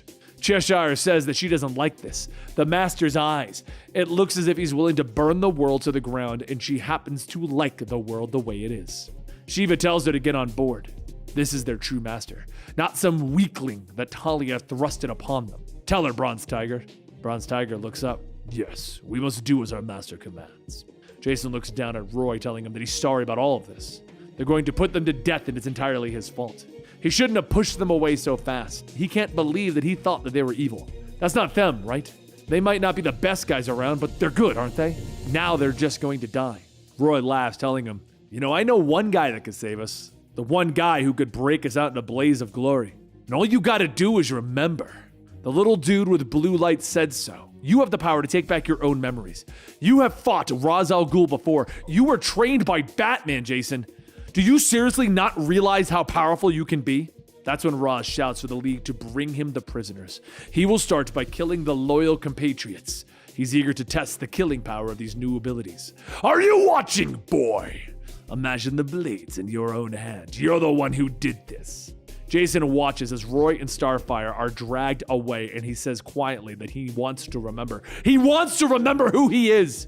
At that moment, a flood of memories begin to pour in. His life as a child, his time with Batman, his doings with Roy and Starfire. He remembers everything. Elsewhere, Dukra and Essence watch, and Dukra says no. This can't be happening now. This is not how it's planned out. And back in the city, Roz asks what is happening as Jason is pulling himself free of the chains. And he tells him that they really should be more up to date on these bronze Chinese padlocks. Batman told me how to pick these my first second in the cave. And speaking of bats, several of the Man-Bat serum-fueled assassins fly in, with Jason fighting them off, telling him, I only spent 6 weeks training under Shiva. They could have been students for years and they still can't land a punch. Shiva attacks, telling him that she appreciates how highly he thinks of her.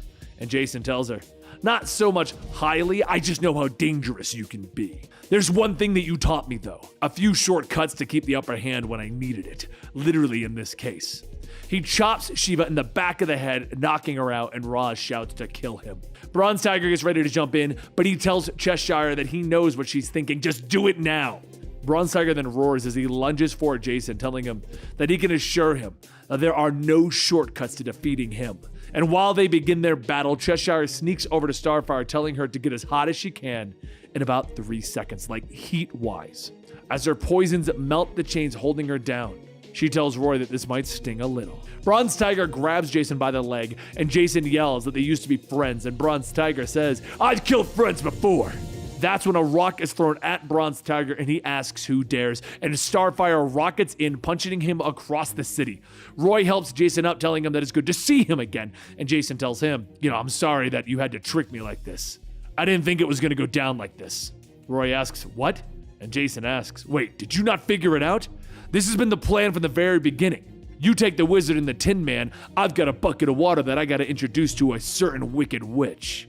Outside of the city, Essence yells that this is it. The tides are turning, and Dukra says no, it's not. It's imperative that Jason not recover his memories until the very end. He was meant to be purified, clean. Jason Todd just walked into his own death with his memories back. He finally knows that this is the end.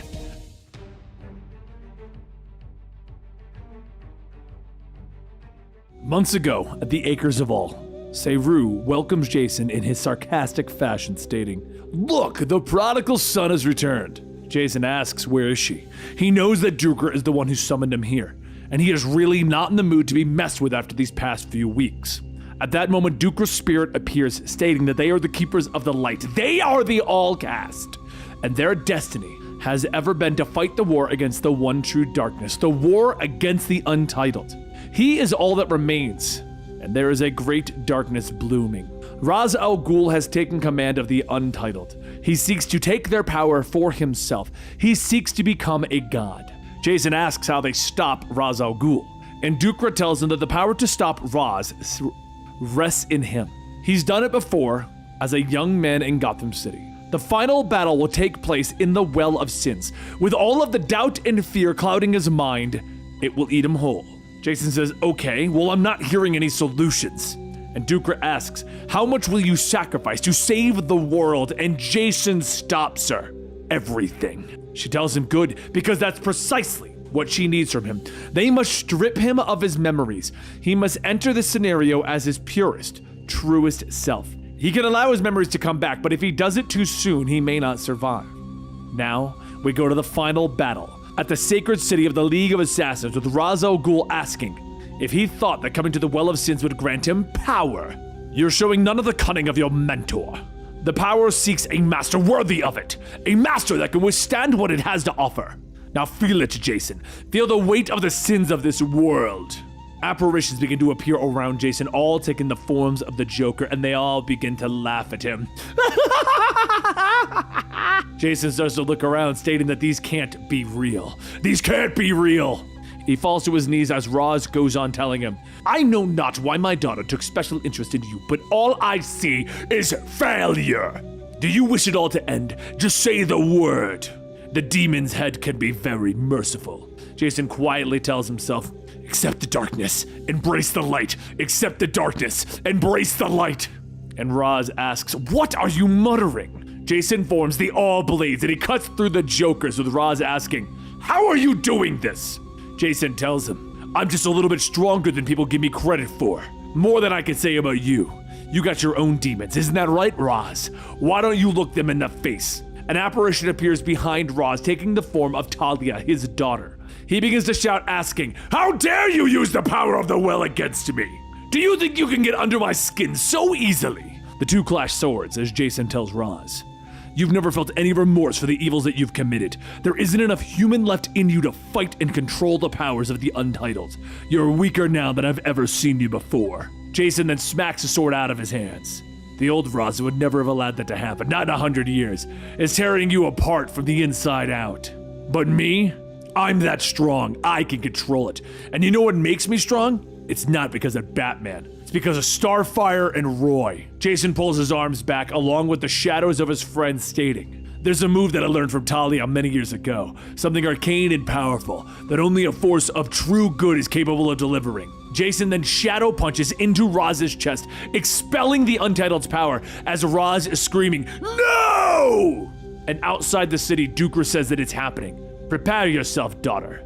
Essence asks for what, and suddenly she feels power surging through her. She falls over, stating, "This is too much. I can't fight it all." Dukra tells her that she is her daughter. She holds the essence of all of her teachings inside of her. Remember them. You must master the darkness. Fight through the pain. Reshape all that blackness, all that evil into light. Back inside, Roz grabs Jason, asking him, "How dare you strip me of that power? Kill them all. Rip them apart." But as Roz gives the order, a beam of light hits him and Essence says, "I think not." Roz asks, who does she think she is to tell him what to do with his army? And Essence tells him that she knows the location of every Lazarus pit in the world. She is the one who has the power to hunt them down and destroy them all. He will back down. He will allow the three of them to leave this place, or he will be forced to die a pathetic mortal death, just as he has always feared. The All-Cast will make sure of it. Roz gets back up yelling, but Bronze Tiger stops him, stating that they do not need their power to achieve the utopia that they've dreamed of. Roz snarls, yelling for them to get out of his sight. "If I ever see you again, Jason, there will be stories of your agony for centuries." Essence begins to create a passage for everyone, and Jason laughs, stating that he's looking forward to it.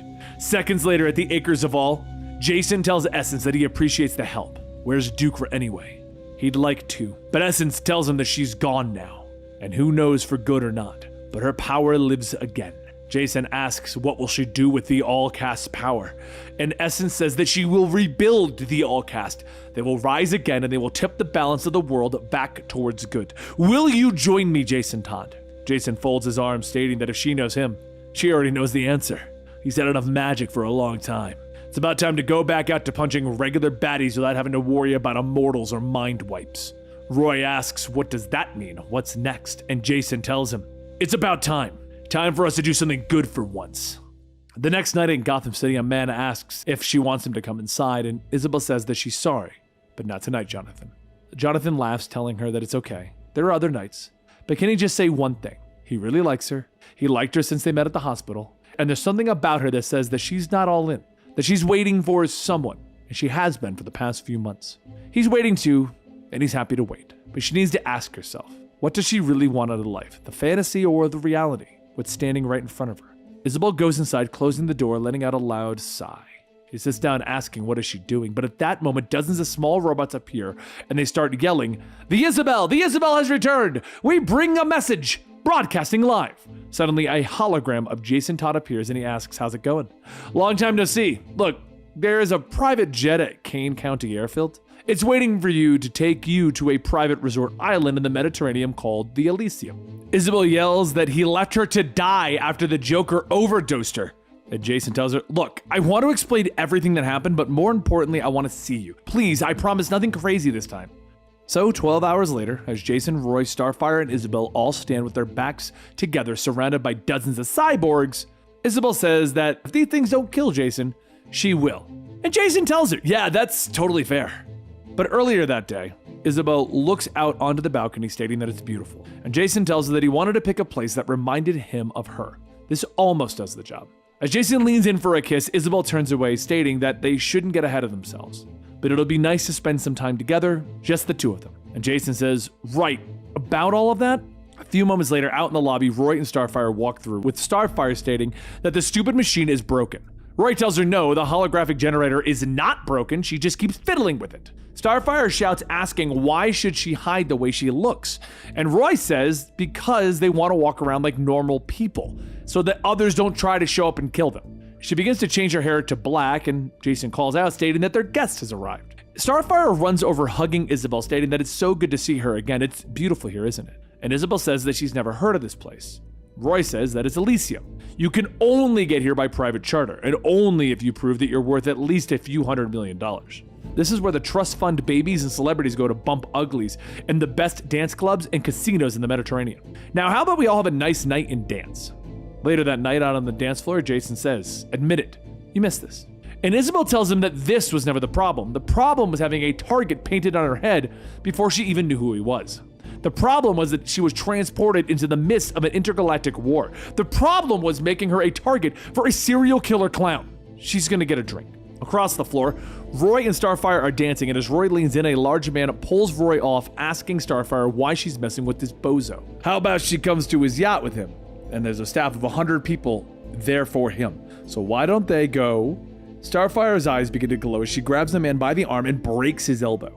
Isabel runs over asking what the hell is going on here, and Starfire tells her nothing. These men are beneath our consideration. As the two girls go back to dancing, Jason says that she seems so far away. He thought bringing her here might make it all come back, but her mind is somewhere else entirely. He's not sure that this was a good idea. And then he sees her dancing out there, and it's like Isabel's the only person in the room. Roy leans in and says that he hates to break it to him, but he isn't being poetic.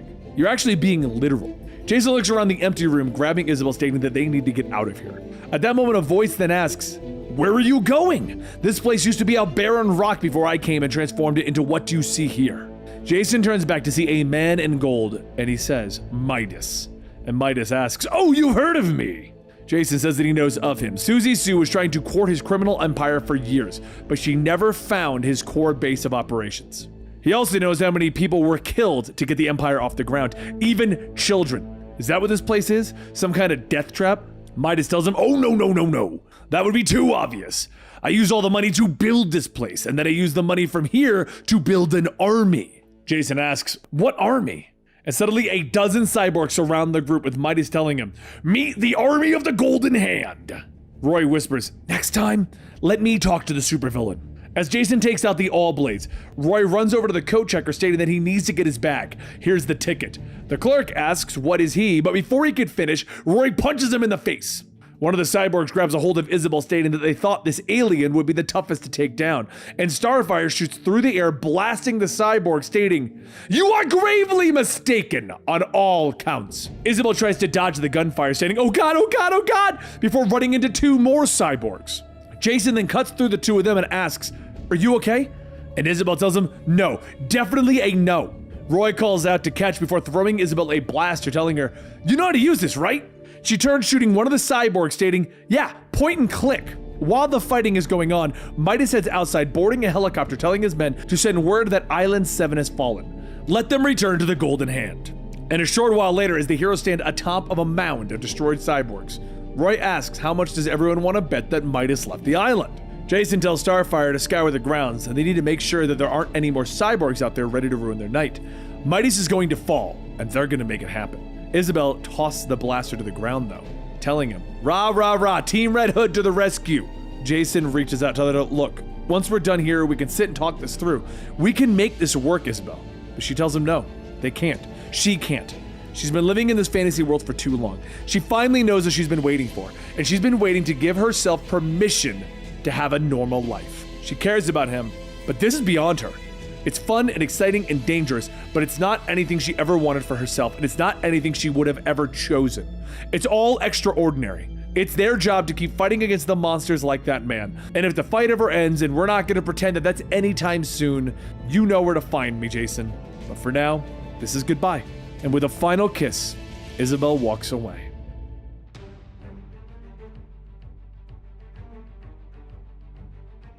The next day, Roy Harper sits aboard the tamarind ship on their secret island, tinkering away with his new pet project, asking what's wrong. This tiny robot has a nuclear core, 17 microns of hypergelignite, and a level 12 AI processor. Why isn't it doing anything? He sighs in frustration as he sits back, when suddenly the tiny robot springs up and skitters across the floor, climbing up into the air vents. Roy quickly jumps out of his chair, crawling over to the duck to chase it. But meanwhile, over in the cockpit of the ship, 3 figures begin to teleport in. As the aliens appear, one asks, shouldn't they deactivate the security system? And what seems to be the leader says that the Tamaranian princess, she thinks she knows security. The fact that they got this far easily proves otherwise. But Tamaranians do know about interstellar travel, which is why you're here, and why we've commandeered this ship. Lift off in 10, 9, Roy stumbles out of the air duct, grabbing onto the robot, stating, "Ha! Gotcha!" And then he hears the engines kicking in. He looks outside to see the ship taking off and simply says to himself, "Oh, this can't be good." Outside, Jason watches the ship rocket off into the sky, and he radios to Starfire asking, "Why the hell is your ship leaving?" She responds, "Her ship? It's hers, because it came from her planet. Roy's the one who's actually in the ship. Why don't you ask him?" Jason tells her that he's been trying, but he can't reach him on the comlink, not on his cell phone, and not even with the psychic trapdoor that he set up with them through the League of Assassins. Starfire asks him what trapdoor, and Jason tells her, "Don't worry about it. The point is, our boy Roy ain't answering on anything." Starfire flies down, stating that the ship is gone and something is wrong with Roy. They're stuck here. This can't be good. So moments later, in deep space, Roy crawls back into the air ducts and sees the 3 aliens and thinks to himself that, well, he needs to do something, so how about... At that moment, he just starts shouting, "Hey, hey, hey, hey!" And he shoves the tiny robot out. The aliens look back, and one of the larger ones picks up the robot, asking, "What is this?" The tiny robot begins to beep, and several seconds later, it explodes, blasting that alien to pieces. The leader of the group then pulls the guts off of his shoulder, and Roy watches, stating, "All right, it's time for me to step into the spotlight." But before he can make his entrance, he sees the pieces of the aliens begin to reform, and the alien groans as his body comes back together. He yells, "That gives me a buzz. Anybody else get that feeling?" And Roy pauses for a minute, stating, "Okay, wait, stop. New plan." He turns back and makes his way into the computer room to try and get a better picture of the situation. Then he sees one of the aliens loading something into the chute. The alien leader of the group enters a series of commands into the console when the large canister that the other alien loaded is fired out and down onto the nearby planet. Roy rubs his chin, asking, what could that be? Are these guys scientists? The planet down there's a paradise. Maybe I misjudged them. Or maybe it's a probe? At that moment, the canister explodes and hundreds of self-replicating nanobots pour out. Hundreds turn into thousands, then millions, then billions. Roy watches, stating, "That isn't a probe. It's a weapon. One that just wiped out a whole planet. Wait, there's something else. If viewable from space, the emblem on the aliens' coats is then imprinted onto the planet." And Roy asks, "Just who are these guys?" Roy hurries back, grabbing his bone quiver, stating, "Okay, 3 against 1, might as well make some trouble, right?" Once the courage builds up, Roy kicks open the duct and he begins to load his arrows, with the leader of the group shouting, "Ah, get him!" Roy flips a switch on the battery pack on him, and then wires hang out of the duct, and the larger aliens grab hold, pulling him out. He tells himself that he just has to wait and deal with the punches until... The battery pack then opens up as it reads, "Charged." The leader of the group pulls an arrow out of his head, telling the others to just hurry up and kill this guy. Their buyer will be here in a minute, and he will be less than pleased if things aren't ready. Roy smiles through the hit, stating, "Good night, ladies!" And he pushes the button on his battery pack. Suddenly, electricity shoots out of the pack, striking each one of the 3 aliens repeatedly, with Roy getting back up, stating, "Booyah!" As the aliens' bodies begin to crumple onto the floor, burnt up, Roy walks back over to the computer, telling himself that he's going to need some aspirin. Lots of it. As he grabs the bottle, a call comes in with Jason shouting, Roy, are you alive? Is everything okay?" Roy tells him to relax, everything's fine. These 3 aliens stole the ship with me in it. I took care of things. So, why are you calling me now? Jason tells him that the aliens must have been blocking all transmissions, but don't worry, him and Starfire will be there soon. Roy tells him, all right, let's just get a few things straightened out here. Wait, what is that buzzing? Just then, Roy is hit with a blast and knocked to the ground. Before he can get back up, he feels a heavy boot pressed down on him and a voice tells him, "Don't waste your breath. It's going to be taken away in a second anyway. I've been watching you and listening. I've seen everything. These idiots I hired were pretty bad, right? Saves me the trouble of having to pay them. All I need to do now is finish up the loose ends here, and then those friends, well, don't worry about them. You're gonna be meeting them soon enough, you know, when everyone's dead. Now time to take that big gun and destroy this whole planet. Booyah!" Lobo begins to laugh as he puts pressure on his foot, squeezing what little air is left in Roy. Lobo kneels down with his cigar, telling him, "You shouldn't feel bad. You are gonna die along with 6 billion others on this planet. All the animals, plants, fish, birds, and other vermin are cluttering up that rock." Roy struggles, telling him, "You're bluffing. We are way too far from Earth for you to fire that gizmo." Lobo shouts, "Shoot at Earth? No, that's too small. There's a war brewing, a big one, like Ron and Thanagar. That sort of thing. Firing a weapon at Earth isn't gonna get much attention from the buyers. If you want a high prize, you're gonna need lots of attention. That's why I ain't aiming at the planet. I'm aiming at a star, a white dwarf. I'm gonna make it into a black hole." Lobo then begins to blow smoke in Roy's face, telling him, "I know everything about astrophysics. It's about time that you get real scared." As Lobo taunts Roy, the recovered aliens get back up with the leader stating that they can't seem to find where the signal from the other ship is. It just disappeared. Lobo asks, "How does a ship disappear? This is a state-of-the-art war vessel. The stuff on this ship can find anything." At that moment, Jason radios into Roy, telling him to get out of the way. "Find somewhere to hide and close your eyes." Roy begins to ask why when there's a bright flash of light as the small spaceship teleports into the cockpit. Jason steps out, helping Roy, telling him, "Hola, amigo." And Roy asks, "How?" Jason tells him, "Look, it's a long story. We stole a ship, which we used to steal another ship, and well, here we are. I guess it isn't such a long story after all." Roy kicks Lobo's hand, telling him, "Whatever, I appreciate the effort. Save my butt and the butts of billions." And Jason asks, "All right, so what do we need to know now? What's the top priority?" Roy tells him, "Well, first things first, there's a weapon on the ship that we need to dismantle right away. Trust me on that, and when that's done, we can take care of the bad guys." As the three begin to walk away, Lobo grabs onto Starfire's leg, slamming her into the side of the ship that they arrived in. Jason then cracks Lobo in the back of the head, asking, "Did you forget about us?" And Lobo laughs, "Yo, I guess I did, but I think you also forgot about them." Lobo's mercenaries pull themselves out, and one quickly grabs a hold of Jason, and then he cuts off the alien's arm. Jason then asks, "Is there anything else I need to know?" And the severed arm begins to reattach itself. Roy tells him, "Yeah, they heal." The second large alien charges in, punching Roy in the side, and Jason says, "Okay, just need to slice and dice these guys a lot more. Hold still in." The alien fighting Jason then reaches out, snatching his sword, snapping it in half. And as the alien tries slashing Jason with a broken sword, Jason tells Starfire that he could really use one of those atomic energy blasts right about now. Her eyes begin to glow as she states, "With pleasure." And the leader alien laughs. "Haha, pathetic. A pure-blood Tamaranian warrior following around a bunch of inferior breeds from a backyard planet as if you were a lapdog. You've lost your edge. War is science, and you haven't kept up with the recent advancements. Advancements in strategy, weaponry, and of course, verbal psionic trigger phrases." The alien then shouts something in a strange language, and before Starfire could stop him, she grabs a hold of her head, screaming out in pain. Roy starts to get back up and quickly scans the area, trying to come up with a plan. What is he gonna do? Jason's busy, and Starfire's knocked out, and Lobo he's getting the weapons set up. After a few moments, the larger aliens look around, asking where the guy in the red suit went. Lobo continues his work, telling them to go find him, beat him, and drag him back. After all he and his friends have done to them, they've earned a front row seat to the end of the world. Their world, to be specific, bastards. Meanwhile, on another part of the ship, Roy is making last-minute adjustments to another robot when the two large aliens appear behind him. One of them picks up Roy, and the other two begin to punch him. After a bit, they return to the cockpit, dragging Roy with them just as Lobo launches the canister. As the canister goes flying, it changes course, and the leader alien says that the projectile is heading back towards them. Lobo asks, "How is that even possible?" And Roy begins to laugh. He then asks, "What did you do?" And Roy says, "Anything is possible when you turn someone's ultimate weapon into their own." At that moment, there's a clicking sound followed by several more. The room is then filled with nanobots, but before Lobo can claw his way out, all of them disappear along with Lobo and his mercenaries. Jason sits back up asking, "What just happened?" And Roy tells him, nanotech, don't think too much about it. All you need to know now is that Lobo and his goons are far, far away.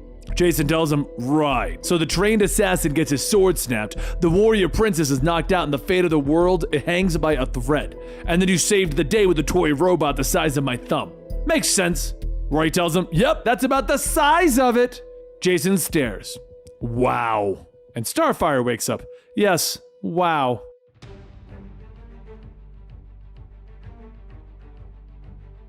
As a large plane is carrying terrorists over to the Capitol building in the US, the soldiers inside wait for their orders. A short man walks through telling everyone that tonight we soar over this nation's debauched and disgusting capital. Tonight we blah blah blah meep meep meep. Well, there may have been more, but Jason kinda stopped listening at this point. Soon the hatch opens up and they begin to release the soldiers, but before they move out, a soldier asks another if everything is okay. He looks a bit disturbed. Jason slaps down his helmet telling him, yeah, everything's fine. In fact, I'm having the time of my life. He opens fire on every one of those terrorists. With the pilots hearing the gunfire, they ask what the hell is going on there. Shooting a gun in here would be insane. At that moment, there's a thump on the windshield. Roy repositions himself and pulls back on his bow, stating, no, this is insane. As he lets go, 2 arrows break through that glass and they land into both of the pilots. Roy then climbs aboard and tells him, I'm in. And Jason tells him, good, had my doubts, now duck. Before he could ask, Jason throws one of the leaders of the terrorists into the cockpit, and out the window, Roy busts out. Roy shrugs, telling him, huh? At least I was being helpful. Jason goes back to take out the rest of the terrorists when a small hologram pops up next to Roy and the man on it says, it matters not, soon they will be dead. You American scum! Roy asks if he's really being heckled by a racist hologram. Man, how far have I fallen? The hologram continues to insult Roy, so Roy then asks if this is his thing. Just hurling out all of this bull. Wait, just then Roy sees the true target in front of them, a bomber loaded up with a giant bomb. He shouts that this isn't the target. The bomber's going to drop a nuke over Washington. Jason pauses for a moment asking if that's necessarily a bad thing, and Roy yells, what the hell? So Jason tells him, fine, Starfire, you're on. Outside, Starfire radios back asking if he thought that she was waiting for his permission. As the nuke is dropped, she flies over to catch it and then kicks it. Both Jason and Roy ask if she really did just kick a nuke.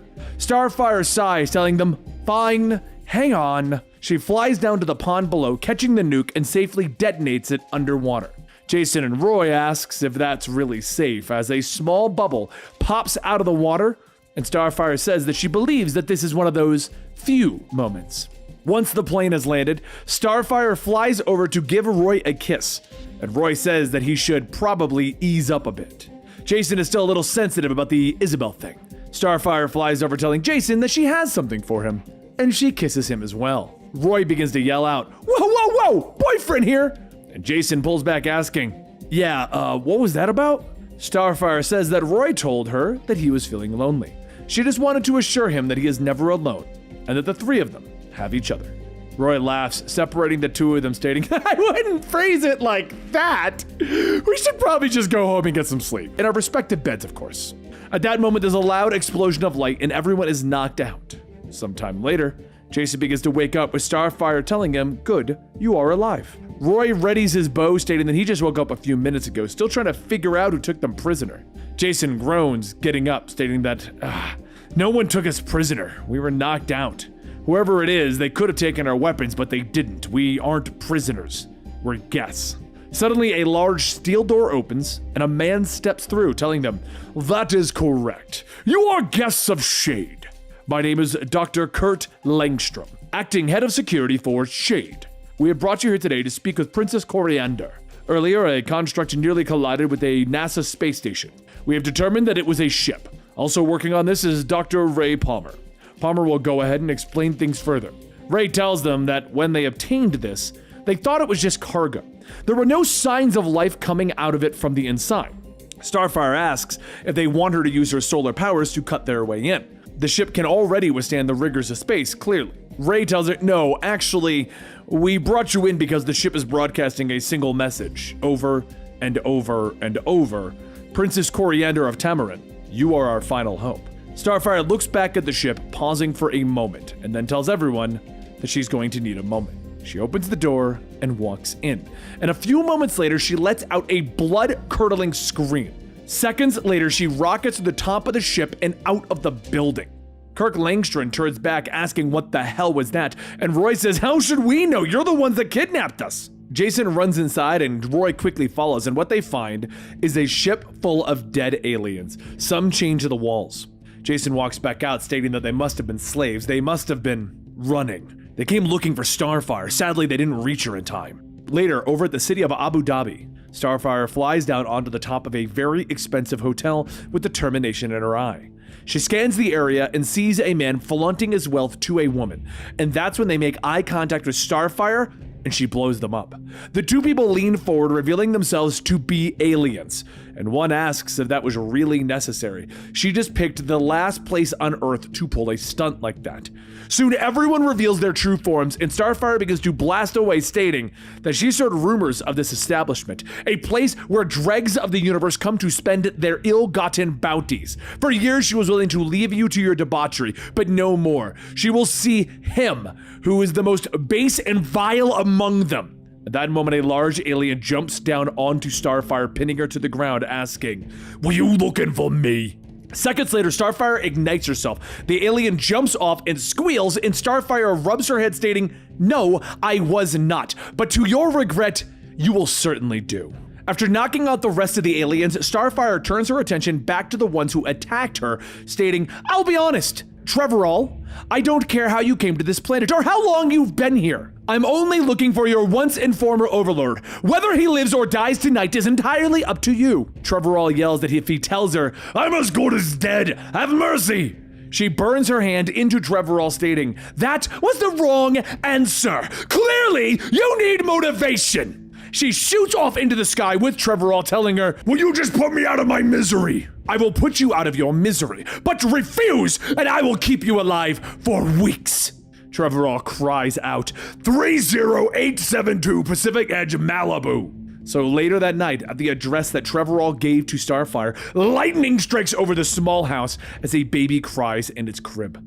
A gentle older man reaches down, picking up the baby, stating, "Shh, Grandpapa here. There's no reason for tears." Soon the baby falls back asleep, but as the lightning strikes again, the man sees Starfire outside of that window, burning with rage. He puts the sleeping baby back into its crib and then quietly opens up the front door, asking Starfire, "Would you like to come in?" As she enters, the man states, "This is my home. My wife and granddaughter are here. If you have something you'd like to discuss, let's just be civil about it. Can I offer you a drink?" She breaks the bottle, yelling, "I am not here for a drink or to meet your family. I am here to avenge the death of so many who have suffered and died at your hands. I am here to kill you." The man recoils, telling her, "You must be Coriander of Tamarind. I am sorry that this has come to this. Though I suppose I always knew that it would be a matter of time. I've led a good life, a full life, certainly much more than I could have ever imagined considering everything that I've done." She thinks back, stating, "You could save it for someone who wasn't there. I can still remember the first time that I met you, the keeper of slaves. The others told me, the first night, that you had a heart of stone. But I knew better. A monster such as you had no heart at all." The man closes his eyes. "It's all true, but things changed. I've changed. When you and the others stormed the camp, I escaped and made my way to Earth. Only just barely. I was found. I should have killed her, but I couldn't. She was too beautiful, too compassionate. I married, I took a job, and I adopted a child. And later that child would give me a grandchild. It was the last time that I saw the memory of the people that I'd hurt in my past. If it means anything, I'm so very, very sorry for the man I once was." Starfire tells him, "No, it means less than nothing." The man sighs, asking, "Can we do it outside? This is my family's home. The only thing that they've ever done wrong is love a monster like me." Lightning strikes again as the two go outside and the man kneels on the ground, and at that moment, Starfire focuses her powers in her hand with Jason and Roy calling out that she is better than this. Starfire shouts that this has nothing to do with them. They have not witnessed the crimes that this man has committed. Jason and Roy jump down and Jason says that they don't care about him, they care about her. Roy then says that they don't want to see her make a mistake. They've all done things that they aren't proud of. Don't let this man turn you into something that you're not. Starfire tells them not to ask her to walk away from this. Jason of all people knows why she has to do it. But if they ask her not to do it, she won't. But she cannot say for sure if she will ever forgive them. Jason says that he ruled her life as a child. Don't give him anything else. Without saying a word, Starfire flies off into the sky, and the man yells, "No!" Jason tells him to relax, and the man says, "You don't understand, she was right!" The man then grabs one of Roy's arrows and pushes it against his neck. The arrowhead explodes, blowing apart the man. But later, at the hidden island of the Outlaws, Starfire returns to her ship. As she goes inside, she opens up a container, and inside it is the drug that made her docile.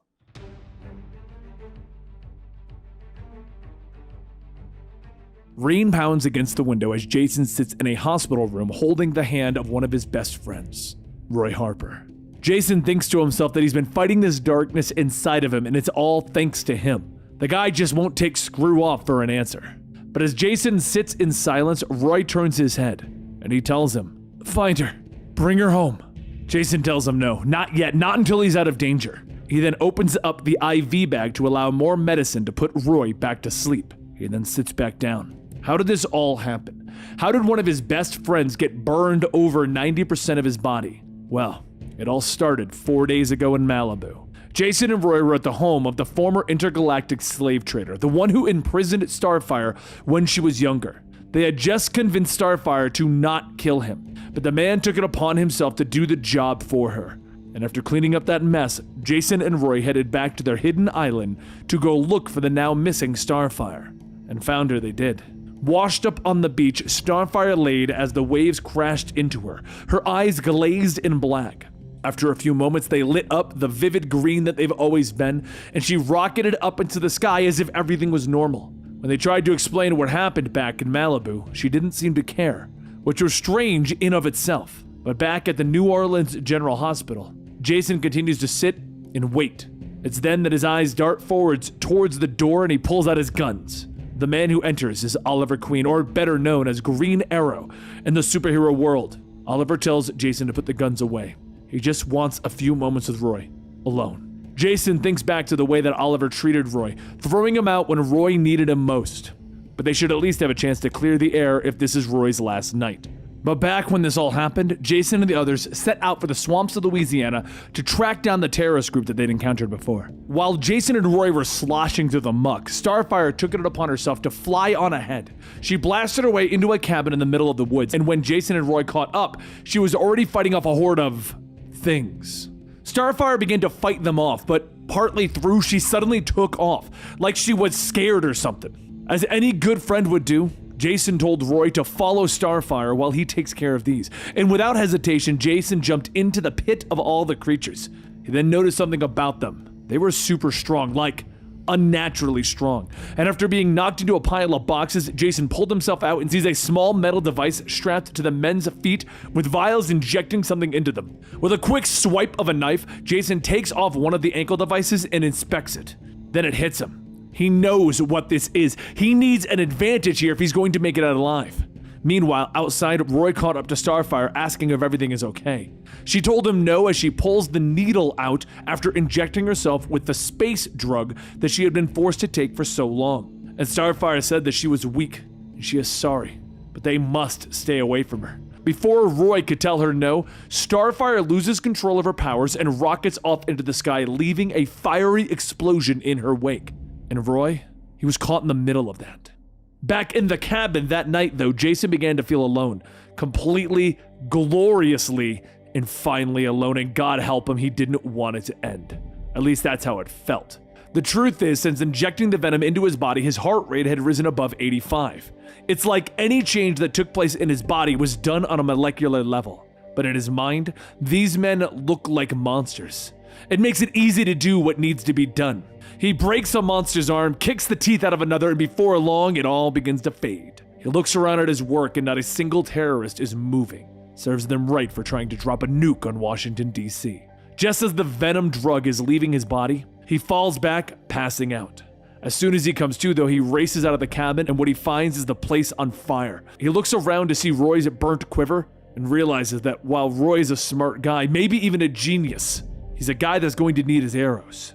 And if his quiver was burned off of him, hours before Jason was coming to, Starfire was flying down over a hospital holding the charred body of Roy in her arms. She told the nurses outside that this man needs medical attention immediately, and the nurses state that that's not how this works. He needs to be processed through ER, and she tries to hold back her anger as the trees burn around her. She tells them, "I wasn't asking." Back in the present day, Jason explains what the nurses told him when Roy was dropped off. Oliver Queen says, "Yeah, the girl sounds like a real peach. Starfire nearly fried him and then dropped him off. You want to throw a parade?" I always knew that Roy was an idiot. Guess it was just confirmation with him hanging around you too. Jason stares, telling Oliver, "You know, maybe we should take our conversation outside." Once in the hallway, Jason tells him that he's been around the billionaire types before. They all think that they can solve every problem with money. Oliver stops him. "Most, sure. Watch and learn."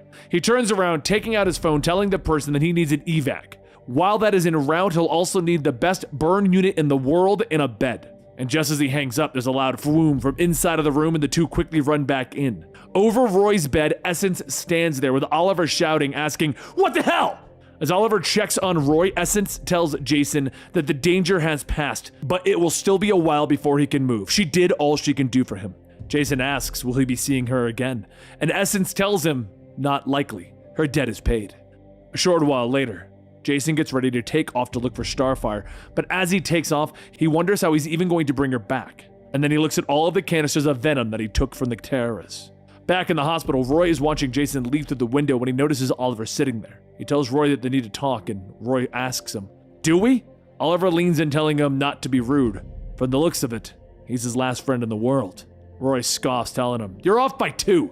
Jaybird's gonna look for the one person that knows more about Starfire than probably she even knows. Crux."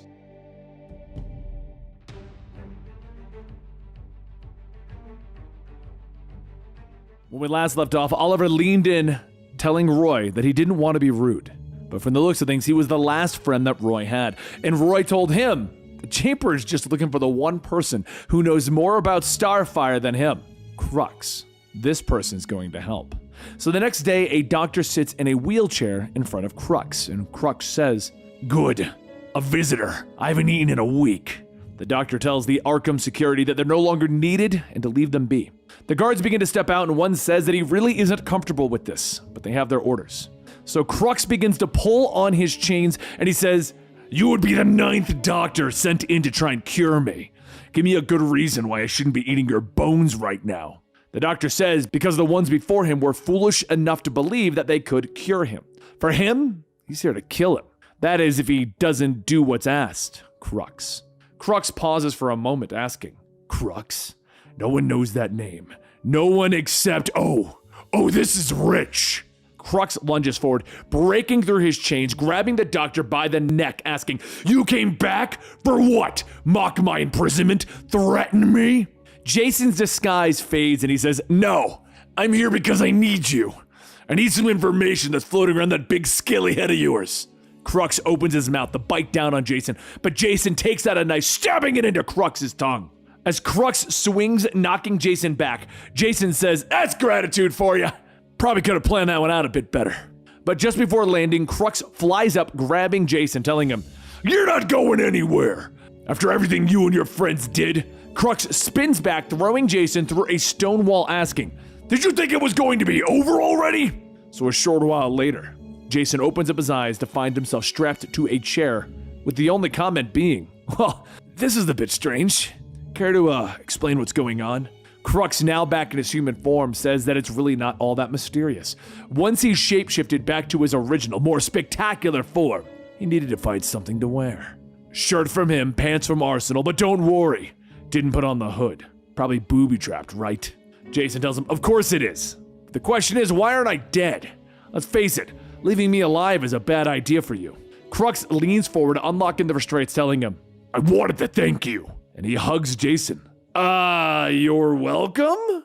Crux tells him, "Yes, All that education, brilliance, my parents' resources, I was focused on eliminating all traces of alien life on Earth. I'd probably be dead if not for the three of you and your unorthodox intervention. Jason asks, The one where he drugged you, knocked you out, and took you to Arkham against your will? That intervention? Crux tells him, Yeah, I wasn't happy, sure. But between the drugs and the therapy I received, I was in fact cured. I can think again, clearly, and I realize that I've been a real jerk trying to see revenge on people who weren't even responsible for the death of my parents. And sorry about that back there, I kind of lost control. You saw a bit of me in the crux state, but I need to focus on the positive. While I was here, I tried to make amends by sneaking around the asylum. I used my multiple degrees to finally do some good in the world. Jason asks, so you were posing as a crazy bat dragon so you could skulk around playing doctor? And you don't have a problem? But just as Crux goes to answer, he forms another torso from his back, and he grabs the arrow pointed at him, telling him, It would seem that Arsenal here is much less trusting on my new outlook on life. Which is fine, considering I tried to kill each of you last time we met. Roy asks, how are you doing this? Didn't you used to be a dragon? Crux tells him, in part, yes, I took the DNA from multiple sources, Man-Bat, Killer Croc, and Clayface to name a few. Jason then says, I cannot tell you enough how creepy shape-shifting is. Crux tosses Roy his arrow as he gets into the pilot seat, and Jason says, I'm surprised it took you this long to show up. Roy tells him that he was busy trying to locate Starfire once he was better. But his usual way of locating her isn't working, and Crux says that that's not a problem. I've tracked people from Tamarind and other races for half my life. I'm confident that I can locate her within a quarter mile. I just need you to do something for me. Jason asks, what's that? And Crux hits the throttle, telling him, buckle up. Meanwhile, out in the middle of the Brazilian rainforest, Starfire sits by a tree chained up. As she sits there, a panther walks by and begins to sniff her. It steps back hissing, and Starfire lunges at it screaming, but before he can grab it, the chain snaps, slamming her into the ground. Starfire looks at the chain, trying to burn it, but nothing happens. She screams in frustration as she falls to the ground as she looks up. You? Am I dreaming? She blinks to see her sister, Blackfire, Commander, standing before her, and Blackfire says, I'm sorry that it came to this, but if anyone's going to at long last put you out of your misery, be glad it's your sister. Starfire stumbles back, asking, Blackfire? You rule all of Tamarind. How did you get here? She holds out her glaive, telling her, that is a longer story than you might imagine. But get down! She tackles Starfire to the ground as a group of Citadel fly overhead, and Starfire quietly asks, how are they here? How is that even possible? Commander uses her powers to put Starfire asleep, telling her that she needs to rest. Everything will be all right. And as Starfire slowly passes out, she is mortified that her sister found her so weak. Commander, aka Blackfire, holds Starfire's head, telling her never. You have been, and always will be, the bravest, most courageous person ever. And that is why I am here, because you need help. Elsewhere, Crux lands his ship in the forest, telling them, here we are! Jason tells him that he says that like it's supposed to mean something. And Crux says, well, based on my knowledge of all things Tamarind, I could guess approximately where she should be. And I have, give or take, 7.2 million square miles to guess with here. Before they get out, an alarm goes off and the ship is hit by a missile. Crux transforms, grabbing Roy and calling out to Jason, asking, where are you? But that's when Crux is shot in the back, falling to the ground with a loud thump. A woman with white hair steps out and looks around, stating, come on, show me some smoldering limbs, a melted red helmet, something. Where did you... Oh, you're right behind me, aren't you? Jason pulls the hammer back on his gun, telling her, hello, Rose. Love that mask. Rose spins back, kicking the gun from Jason's hand, telling her, I considered a heart tattoo that said Jason with an axe hacking it in two. Jason drops to the ground, swiping out Rose's legs, stating, would you care to explain why you're trying to kill us? Last thing I remember, you had a big, satisfying smile on your face.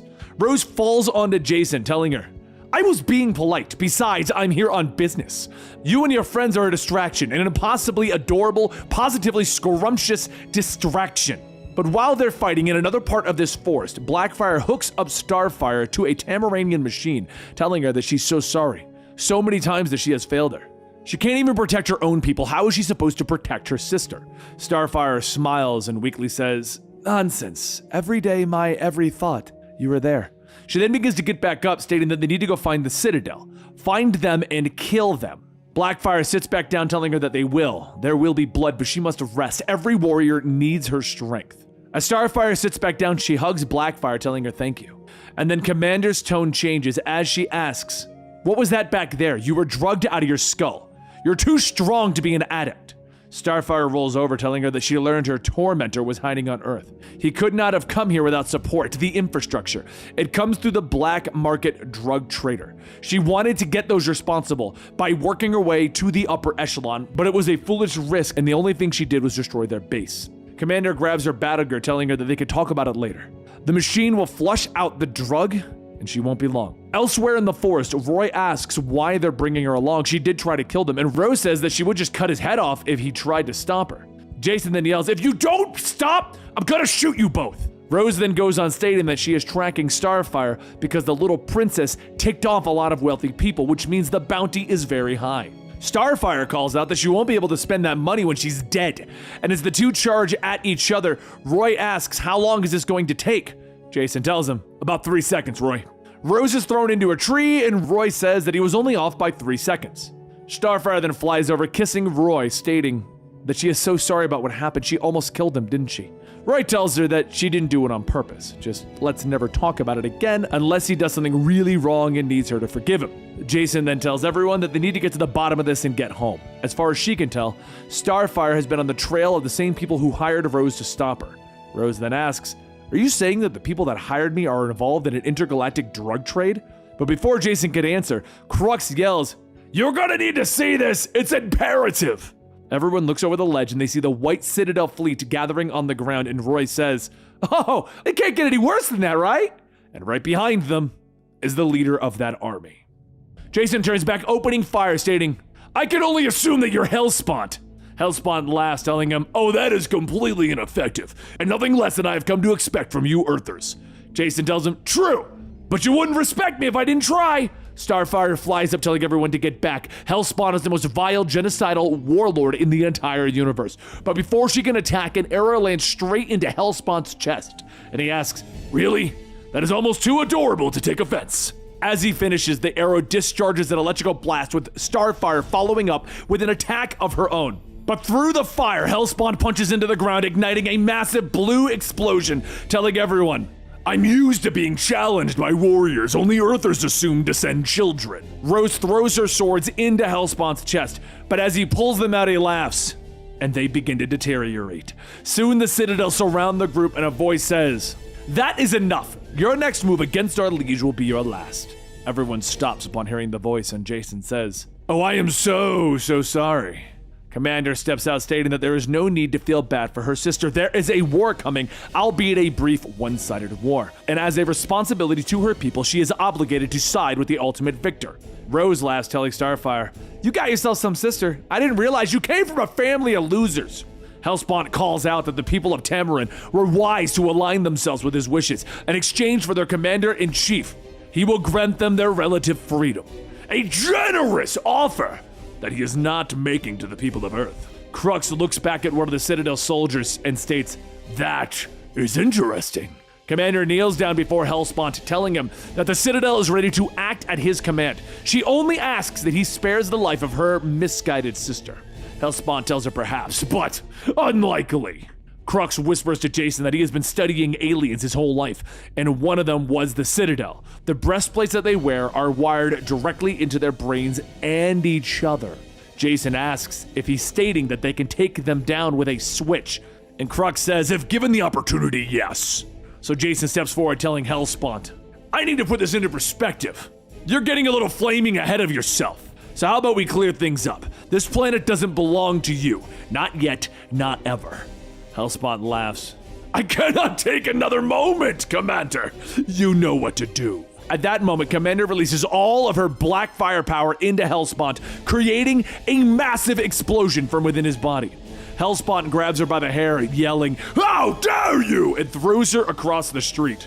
Jason shoots out the legs of one of the Citadel soldiers, stating, "This one's all yours." And Crux begins to rewire the breastplate, telling him, "I'm gonna need about 5 minutes." And Rose yells at him, "You have 2!"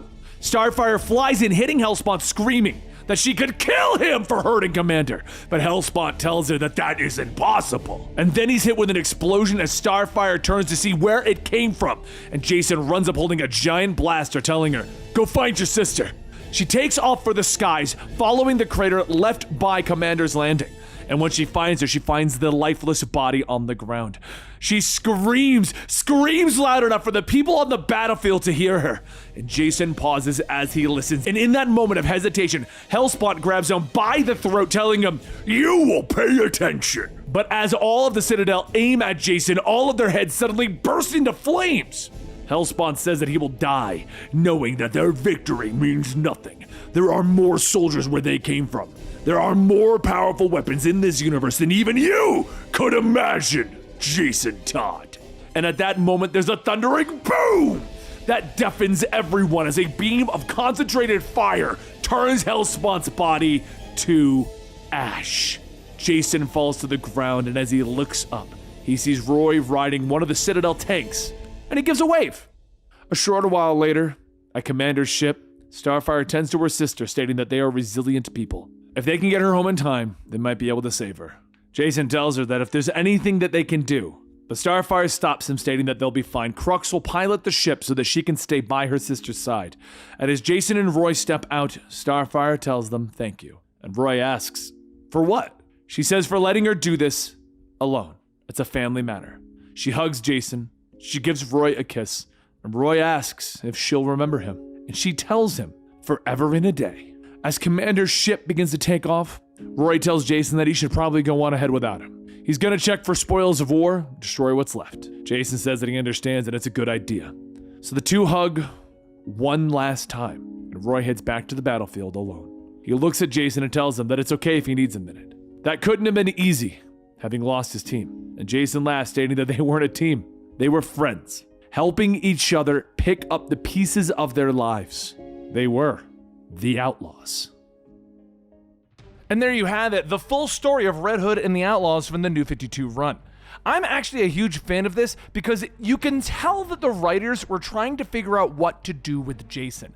At this time, Jason had become a villain, then they discovered that he was popular and he kind of like bounced around some weird like anti-hero stuff, even becoming a character known as Wingman in Batman Inc. But it wasn't until we got Red Hood and the Outlaws that he truly became his own superhero and they started to explore the concepts. Should he work with other down-and-out sidekicks? Should he go into space? Should he battle against the Untitled? And one of my all-time favorite takes on the character is his fights with the Untitled and Saru and all of those characters.